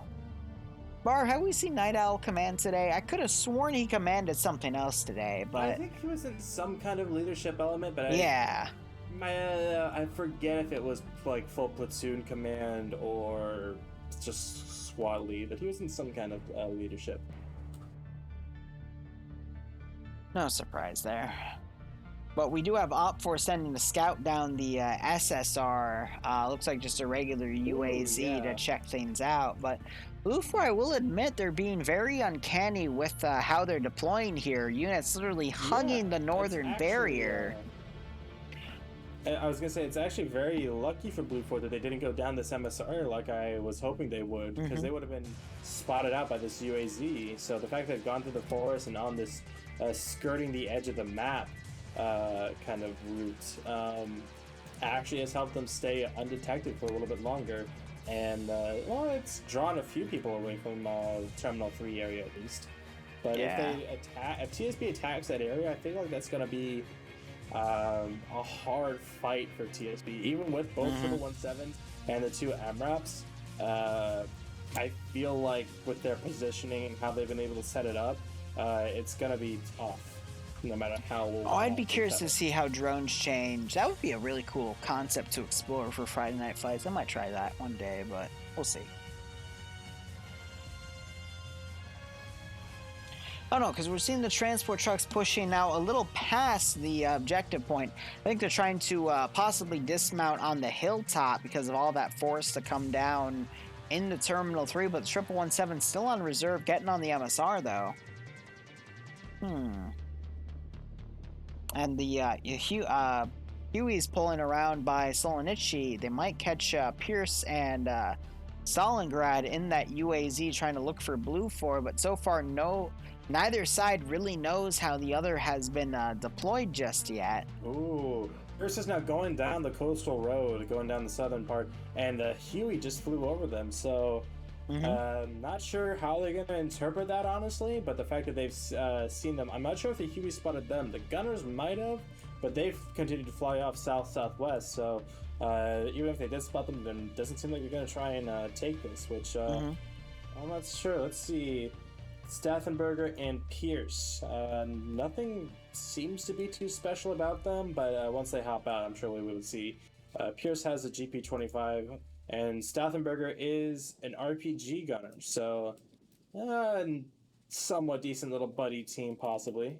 Yeah, Blue 4 still going uphill on this spot. I mean, OpFor only has a handful of defenders here. They are making good use of a little deer stand tower. They got one guy in trying to overwatch, but honestly, OpFor's major defense is up at Terminal 3. I'm going to be curious to see if OpFor concedes Terminal 1 and either pushes to Terminal 2 or just pulls back to Terminal 3, as we're seeing Blue 4 dismounting on the northern side on that hilltop from those trucks, and they're going to start crawling down. So maybe Blue 4 will be able to catch OpFor out of position, but this is so far an interesting third round here. Yeah, and to kind of answer what's that was saying a little bit ago, we don't entirely know what Blue 4's plan is. The best we can do is guess, but I think now, they've ditched the MRAPs. They're just so far away, honestly, but they're going on foot now. Gonna be attacking Terminal 3 from the northwest, which I think is a very good idea. You got this kind of valley for them to push up through with the concealment. I remember attacking this town in an op a long time ago, and they're gonna need to work this terrain very smartly because it's pretty much a straight slope for the most part. So it doesn't like waver too much on the north side. It's gonna be very I don't know. They're gonna have to be very, very careful with their movement, or they're gonna get caught out of position and shoot up by a single machine gunner. Even a rifleman could shoot them up in the wrong scenario. So addressing a few things in chat, but first off, Command, they pulled a UAZ up slightly north east of Terminal 3, again trying to get some better overwatch of the AO itself, but it's not by much. Not sure if they know if Blue Force coming up that angle or if they're just spreading out accordingly. Based off of where they are focusing their gun sights, I think they're just trying to focus on possibly Blue 4 coming in from the south after taking Terminal 1 and 2. Chat asking me how the Op4 Vic is doing on the coast. It's still on the coast, just driving around, trying to find Blue Force position, but... Yep. Sorry, Go ahead. we got some opening fire coming in at Terminal 1. Blue Force started to come out of the tree line, and some kind of static or machine gun emplacement spotted Charlie 2, I believe, as we're seeing shots fly over their head. We also have an Op4 marksman that spotted the two T5, because T5 Bay is in one of the Humvees. The two M2 Humvees pushing up to Terminal 1 from the southern flank. But yes, we are starting to see shots engaging back and forth here. I don't think Blue 4 is going to lose the time. It is at the 30-minute mark, sure, but they've deployed really well. Yeah, it's just been transit time, but they've got a good force split here. We're seeing Terminal 3 taking some shots and Terminal 1 taking some shots. Excuse me, hiccups. Oh, God damn it, body. Shots, I'm going to take another drink of my whiskey. I'm out of booze, but that's A-okay. Huey also possibly coming in to do a low pass on Terminal 3. And there's some firing coming down. But there's some firing going back at it. Ooh, that's a low pass. Drawing a lot of fire from Bravo 2 and Alpha They did get a few hits on some dudes. I'm seeing Victor Koak crippled from that barrage, but that's a good use of the Huey. They're going to run into that UAZ again if they continue on this route, which will be an interesting little conflict, I believe. Let's see.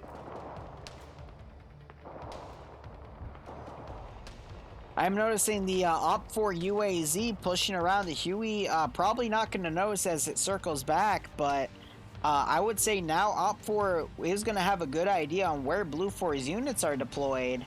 At least thinking that Terminal 1's going to get hit pretty close by. We got bridges leading to charge here on the Terminal 1 sites, as they are getting some harassment fire from a few guys on the eastern flank of Blue 4, but they don't know that Blue 4 has a lot more forces about to converge on Terminal 3, so if Blue 4 wins this firefight, this could be an early GG for Op4, but Op4 still has a lot of dudes in for reserve, focusing around Terminal 2, and yeah, the Op4 is giving up on Terminal 2, pushing to Terminal 3 instead.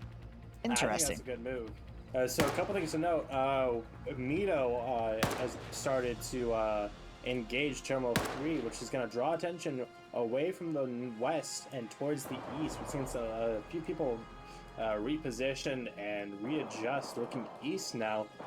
Still some people looking west, so this big push is still going to get spotted, but the Terminal 1 hack has started as well. So they're going to be set up here. Move or make a move. We just heard a Matt gun. Carl Gustav just put a shell on where Op4 was previously, but Op4 already pulling out of that position, so a little bit of a waste, but giving Blue 4 a little bit of an ease there. Meanwhile, the gunship is just firing willy-nilly in the tree line. I did take it, take a few hits, excuse me, but nothing concrete to wound anyone. But Terminal 1 already going to go down. Now, the real question is going to be if Blue 4 is going to push north to Terminal 3 or west to Terminal 2. I think they're going to push west as Blue 4 pushes to Terminal 3, but still, it's either scenario is possible. I think it would be best for Blue 4 at Terminal 1 to push west to Terminal 2. Yeah. It would, in addition to putting pressure on that terminal, it would also keep this force that's here, moving to the BRDM and the gas to try and load up and move. But if they're able to keep them Martin getting mowed stationary, down. That makes the blue 4 forces at Terminal 3 makes their life a whole lot easier. Meanwhile, 1117's on Terminal 3. One of them just caught Martin out of position and just turned him into Swiss cheese. He is now dead as Op 4 is smoking out their fortifications here.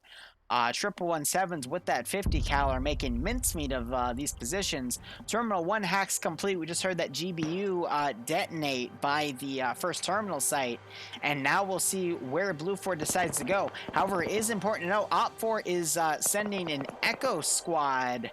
Actually looks more like a team element to go hunt down those 3 Blue 4 guys to the east, but Blue 4, anticipating Op 4 to push on their position, is already maneuvering down in the forest lines as TSB/Scandi Recon is pushing down the forest to get to Terminal 3. So interesting works right there. I'd say Blue 4 definitely has a bit of an advantage right here, but we're seeing an issue still anyone's game. Those Western Red 4 forces, they're coming around. They're going to be doing a counterattack possibly on Mista. No, I'm seeing them divert north now since Terminal 1's been lost. I don't know. There's a few things that could happen, and we have... 90% will be able to get Bridges back up because he's a medic, unless he's been spotted, but he pulled up on, or snuck up on the side of this Humvee. He does not give a fuck about the rounds coming in, and that's going to be his demise as he takes a round to the side of the head. Still alive, but he took a beating right there.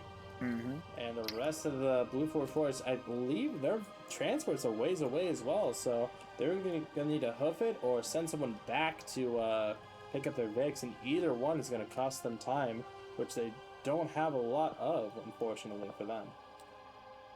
And we're seeing a good counteroffensive coming in on up at Terminal 3. Give me 1 second. Penn, Masterman, Watch, and Church coming in from the north of Severe, Bayspirit, and Mita. Honing in on the sound of that gunfire. They're going to be able to come up on their flank, and if they play their cards right, they should be able to get 3 kills on their belts.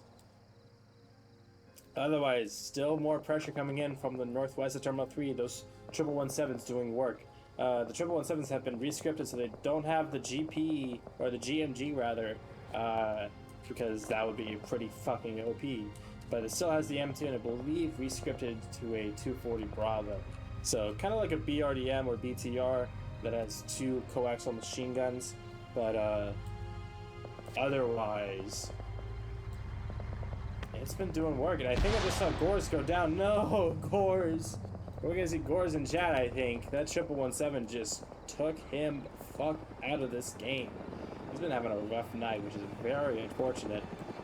For the rest of Blue 4 up here, TSB, Scandi Recon, and some other individuals kind of joining them, pushing up, and they're entering now the western side of Dolina. Misu and Debrit, they have this nice bunker up here, but they're being suppressed like fuck by that 1117. And so this infantry should be able to come up right to it and clear it out, and, as the 1117 keeps them pinned. Otherwise, defenses are holding pretty well. Still a lot of people looking east at Dolina, which is good for Blue 4 and bad for Op 4. BRDM is rolling around. It's taking some damage. Is Cody still up in there? Because Jedi just topped out. Let's see. Yeah, Cody's still going in there. But if the 1117 spot him, they're going to shred him with that M2. Some shots coming in towards Jedi, actually. I think, yeah, I don't think they're able to really see that BRDM, or at least identify it. So a quick look back at Terminal 1. Red 4 infantry actually dismounting to the northeast of it in the forest. Did not expect that. Not sure what they're looking for, because there's nothing up there for them to find other than Charlie 2. And if that's what they're going for, then I think that's a misplay for them. The rest of the Blue 4 forces are pushing on foot westward towards Terminal 2. The only thing standing in the way is Standers, the marksman. Otherwise, sorry for going AFK there. Had to When you're drunk, instincts take priority, such as using the bathroom. But Blue 4 looks like they have completely taken Terminal 1.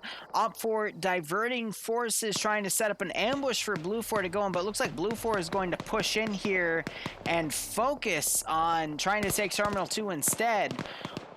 We're seeing a lot of blind fire. Yep. Going around by Terminal 1's force, but yeah, Terminal 3 is the major battleground right here. Yeah, that BRDM is smoking in the middle of town. I'm good. Sorry, Don. Didn't mean to make you worry. Knock out its engine and its gunner with that M2 piercing the armor. BRDM smoking. As some of the people affiliated with TSB, not part of it, but working with them in this specific mission, they've pushed it ahead of them, and they're taking most of the attention away as we're seeing Iceberg and Potato, Xenos and Iota pushing out to this bunker that the 777 has had suppressed. They're going to be able to walk up right up to the slit and dump their hot lead inside of that slit. Jesus Christ.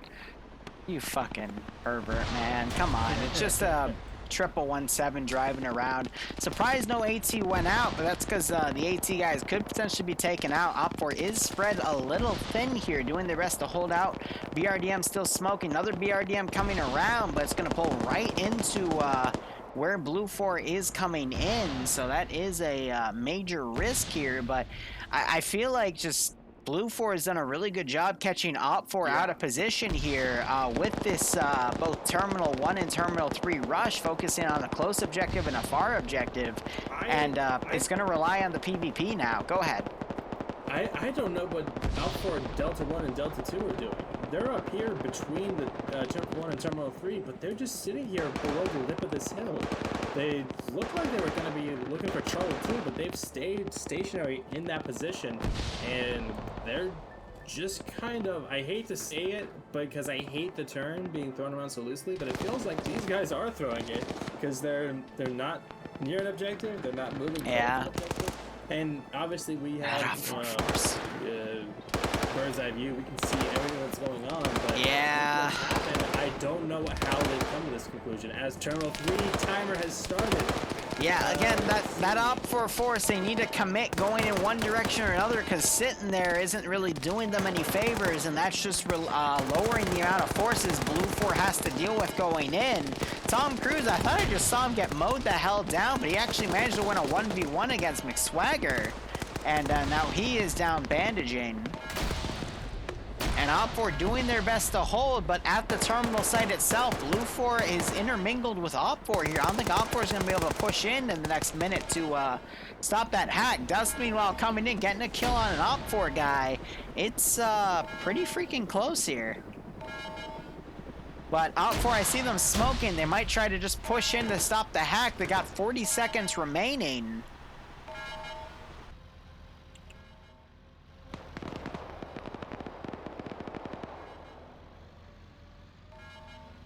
$30 seconds. Infidel camping that site.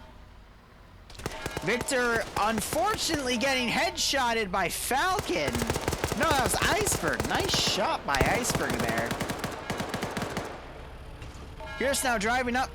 15 seconds remaining. He's going to try a quick dismount here. Instead, runs up to Dusty, catches him while he's bandaging. But Dusty quick to stop bandaging and manages to... Wow. Stathenberger, yeah, Nemesis wakes back up. He's going to shoot Stathenberger in the back, but he gets away from it. Jersis not letting him go. Yep, Iceberg just died, but Jersis gets him knocked out. There's the GBU timer going off. And now we have one last hack remaining. Blue 4 has smashed through a lot of Op 4's lines, and Blue 4, honestly, they've got a full freaking platoon ready to go on Terminal 2, and Op 4 is nowhere to be found. So Op 4 is going to have to rush in with these two gases right here, containing the large bulk of their force remaining alive.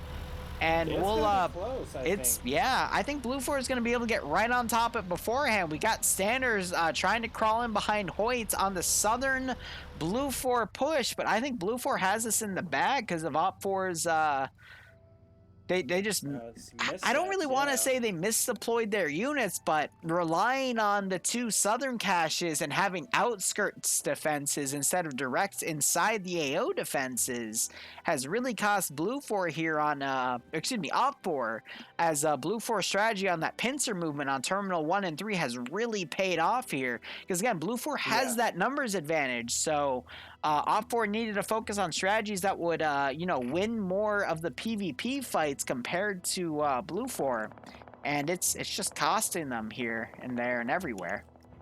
Yeah, I liked what Op 4 did with Terminal 1, as it didn't work out for them too well, but being able to RPG just went in on straight out position of the terminal building, I see where their head's at. I can appreciate that, but then just having that Delta team watch empty field. Real quick, break. There is a 1113 up at Terminal 3 that was just hit, and it is now smoking. I think that was the second 1113 that Blue 4 had. The other one probably got destroyed while I was in the bathroom. But yep, that just cooked off, and now Blue 4, at least on the northern angle. So that Delta team has been able to reposition in time to set up some hasty defenses in the Terminal 2 area. Unfortunately for them, the building with the terminal is on the southern side, so Blue 4 isn't going to have to clear a ton of buildings to find that specific terminal.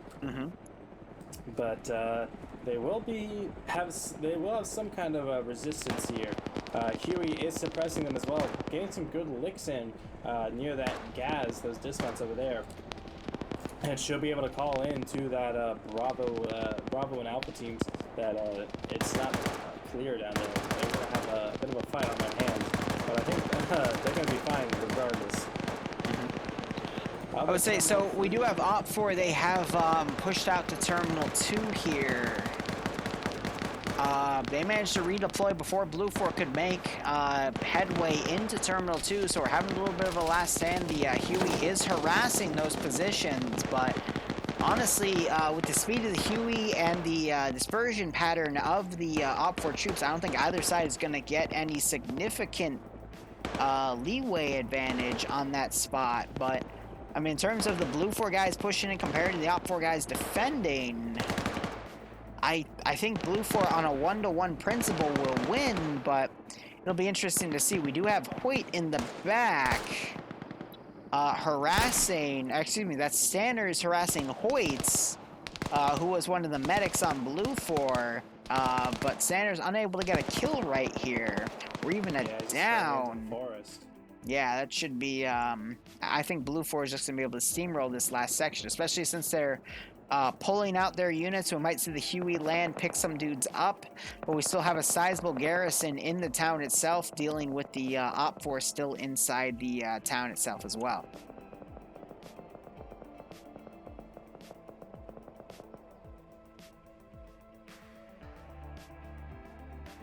I don't know, the fight is going to just really fall onto Terminal 2 here. Blue 4 still going on the lowland of the forest to get right on top of the objective, but Op 4, I mean, if they get some good PvP and they could repel this attack, but I would say Blue 4 has the advantage here, but it still can be reversed pretty easily. Op 4 fortifying around that one terminal site to the best of their ability, but we'll see how it goes. Yeah, the Blue 4 infantry up here at Terminal 2 really slowed their roll once the gunfire started being exchanged and the ground forces. So they're going to take this a lot slower. They have a bit of breathing room to work with. We haven't even seen the 15-minute timer left pop up. And yeah, with the rest of the forces as fucking timing, there is a 15-minute timer. So they do have 15 minutes, which I believe will be plenty of time for them to come in and take this last terminal from Red 4's hands. It's just going to be a matter of moving the infantry up consistently across the board onto this Before of M2 Humvee trying to rush up, trying to find a firing angle on these remaining Op 4 guys. 15-minute time remaining. I don't really see Op 4 holding it for the 15 minutes, but anything could happen with this amount of Op 4, with this proximity of Blue 4 here, but again, just going to rely on that PvP. The problem with them slowing their roll is that we're seeing this Humvee now. It's getting a little antsy. It's got some quick mobilities, and it's going to be utilizing that. But it's going to be kind of exposed without Before machine gun catching these guys out in the they're open. getting shot by infantry. Gunners Yep. probably taking some hits, and you do not want that to be isolated because that is great fire support. Otherwise, Alpha 2 up here providing some supporting fire, letting Bravo push up to these buildings and get a basic movement. Op 4 Platoon 2 HQ just managed to kill the gunner off of that M2 Humvee. We also have a Dishka UAZ barreling into the AO again, possibly to give some good fire support here. Blue 4, meanwhile, literally across the block as, who is this? Mannerheim pushes in. Unfortunately, he just died, but yeah, Blue 4 doing their best to test the resolve of Op 4. We got another guy entering, that's Bridges. Trying to come and get some shots on Op 4 guys. He is being joined by Poe. Grenades being thrown back and forth here. It is a mess as RGO just blows up right on top of one of the Op 4 guys, killing him and also knocking Pickles out. Blue 4 guy pushes in, trades with Pickles. That would have been... I'm trying to click on his body right now, not seeing it. I'm assuming it's Poe. No, that was the other guy, man. Fuck, I already forgot. But they got the building secured. They're just trying to keep it. Poe just got gunned down. Yeah, Blue 4 tried to make a push into this barn building. Lots of bodies on both sides, but Red 4 does end up successfully repelling it. As we now see Bridges coming in from the back line. M16A4 with the M203. But he's going to get rolled up on. Oh, and a beautiful trade. And you see more people, more small-scale firefights. Jemina managing to knock out Erickson. He was taking fire from D2. RPG coming in around as well. Perkins reloading real quick. This is hectic. And Blue 4 has been able to push into the barn. There's last one up here is Perkins. Some supporting fire, but Perkins is supposed to swarm. Perkins got a knockout, but yeah, we got another guy. He just needs to touch to activate that terminal. He needs to find it as well. Where the hell is it? It's in the smoke. He can't The smoke find is it. distracting him too hard. And that 50 cal cutting through is not doing him any favors. There's so many unconscious in there, man. Yeah, loads of unconscious. Oh, and another one goes down. That was Nutty Person. I haven't seen him in a while. Good to see him again, but he does get shot, I believe, from a marksman up from the barn. So a valiant effort from Red 4, but they need Perkins to got knocked unconscious. Try and push into the barn and hold it. From Perkins got knocked unconscious, I believe. We have another guy running in. Yeah, Perkins is the one over by the D1 marker. The two of them, he's the one without the marker. Gotcha. Okay, but yeah, we got other Blue 4 guys pushing in. There's the hack started. Now it's gonna be up to Perkins. You're right, he's Op 4, that's why. And Valhan to come in. Perkins getting some good shots. Unfortunately, getting headshotted by one of these Blue 4 guys. That was Saunders, and Blue 4 has a sizable garrison here with a 50 cal on the rear for perimeter security. Now we're having a guy charging with his handgun. If I was Valhalla, I'd reload that machine gun. You got a minute left. Ooh, he might be. That's a good call there. But if any case, I would then try to pick up one of the guns on the ground to charge in.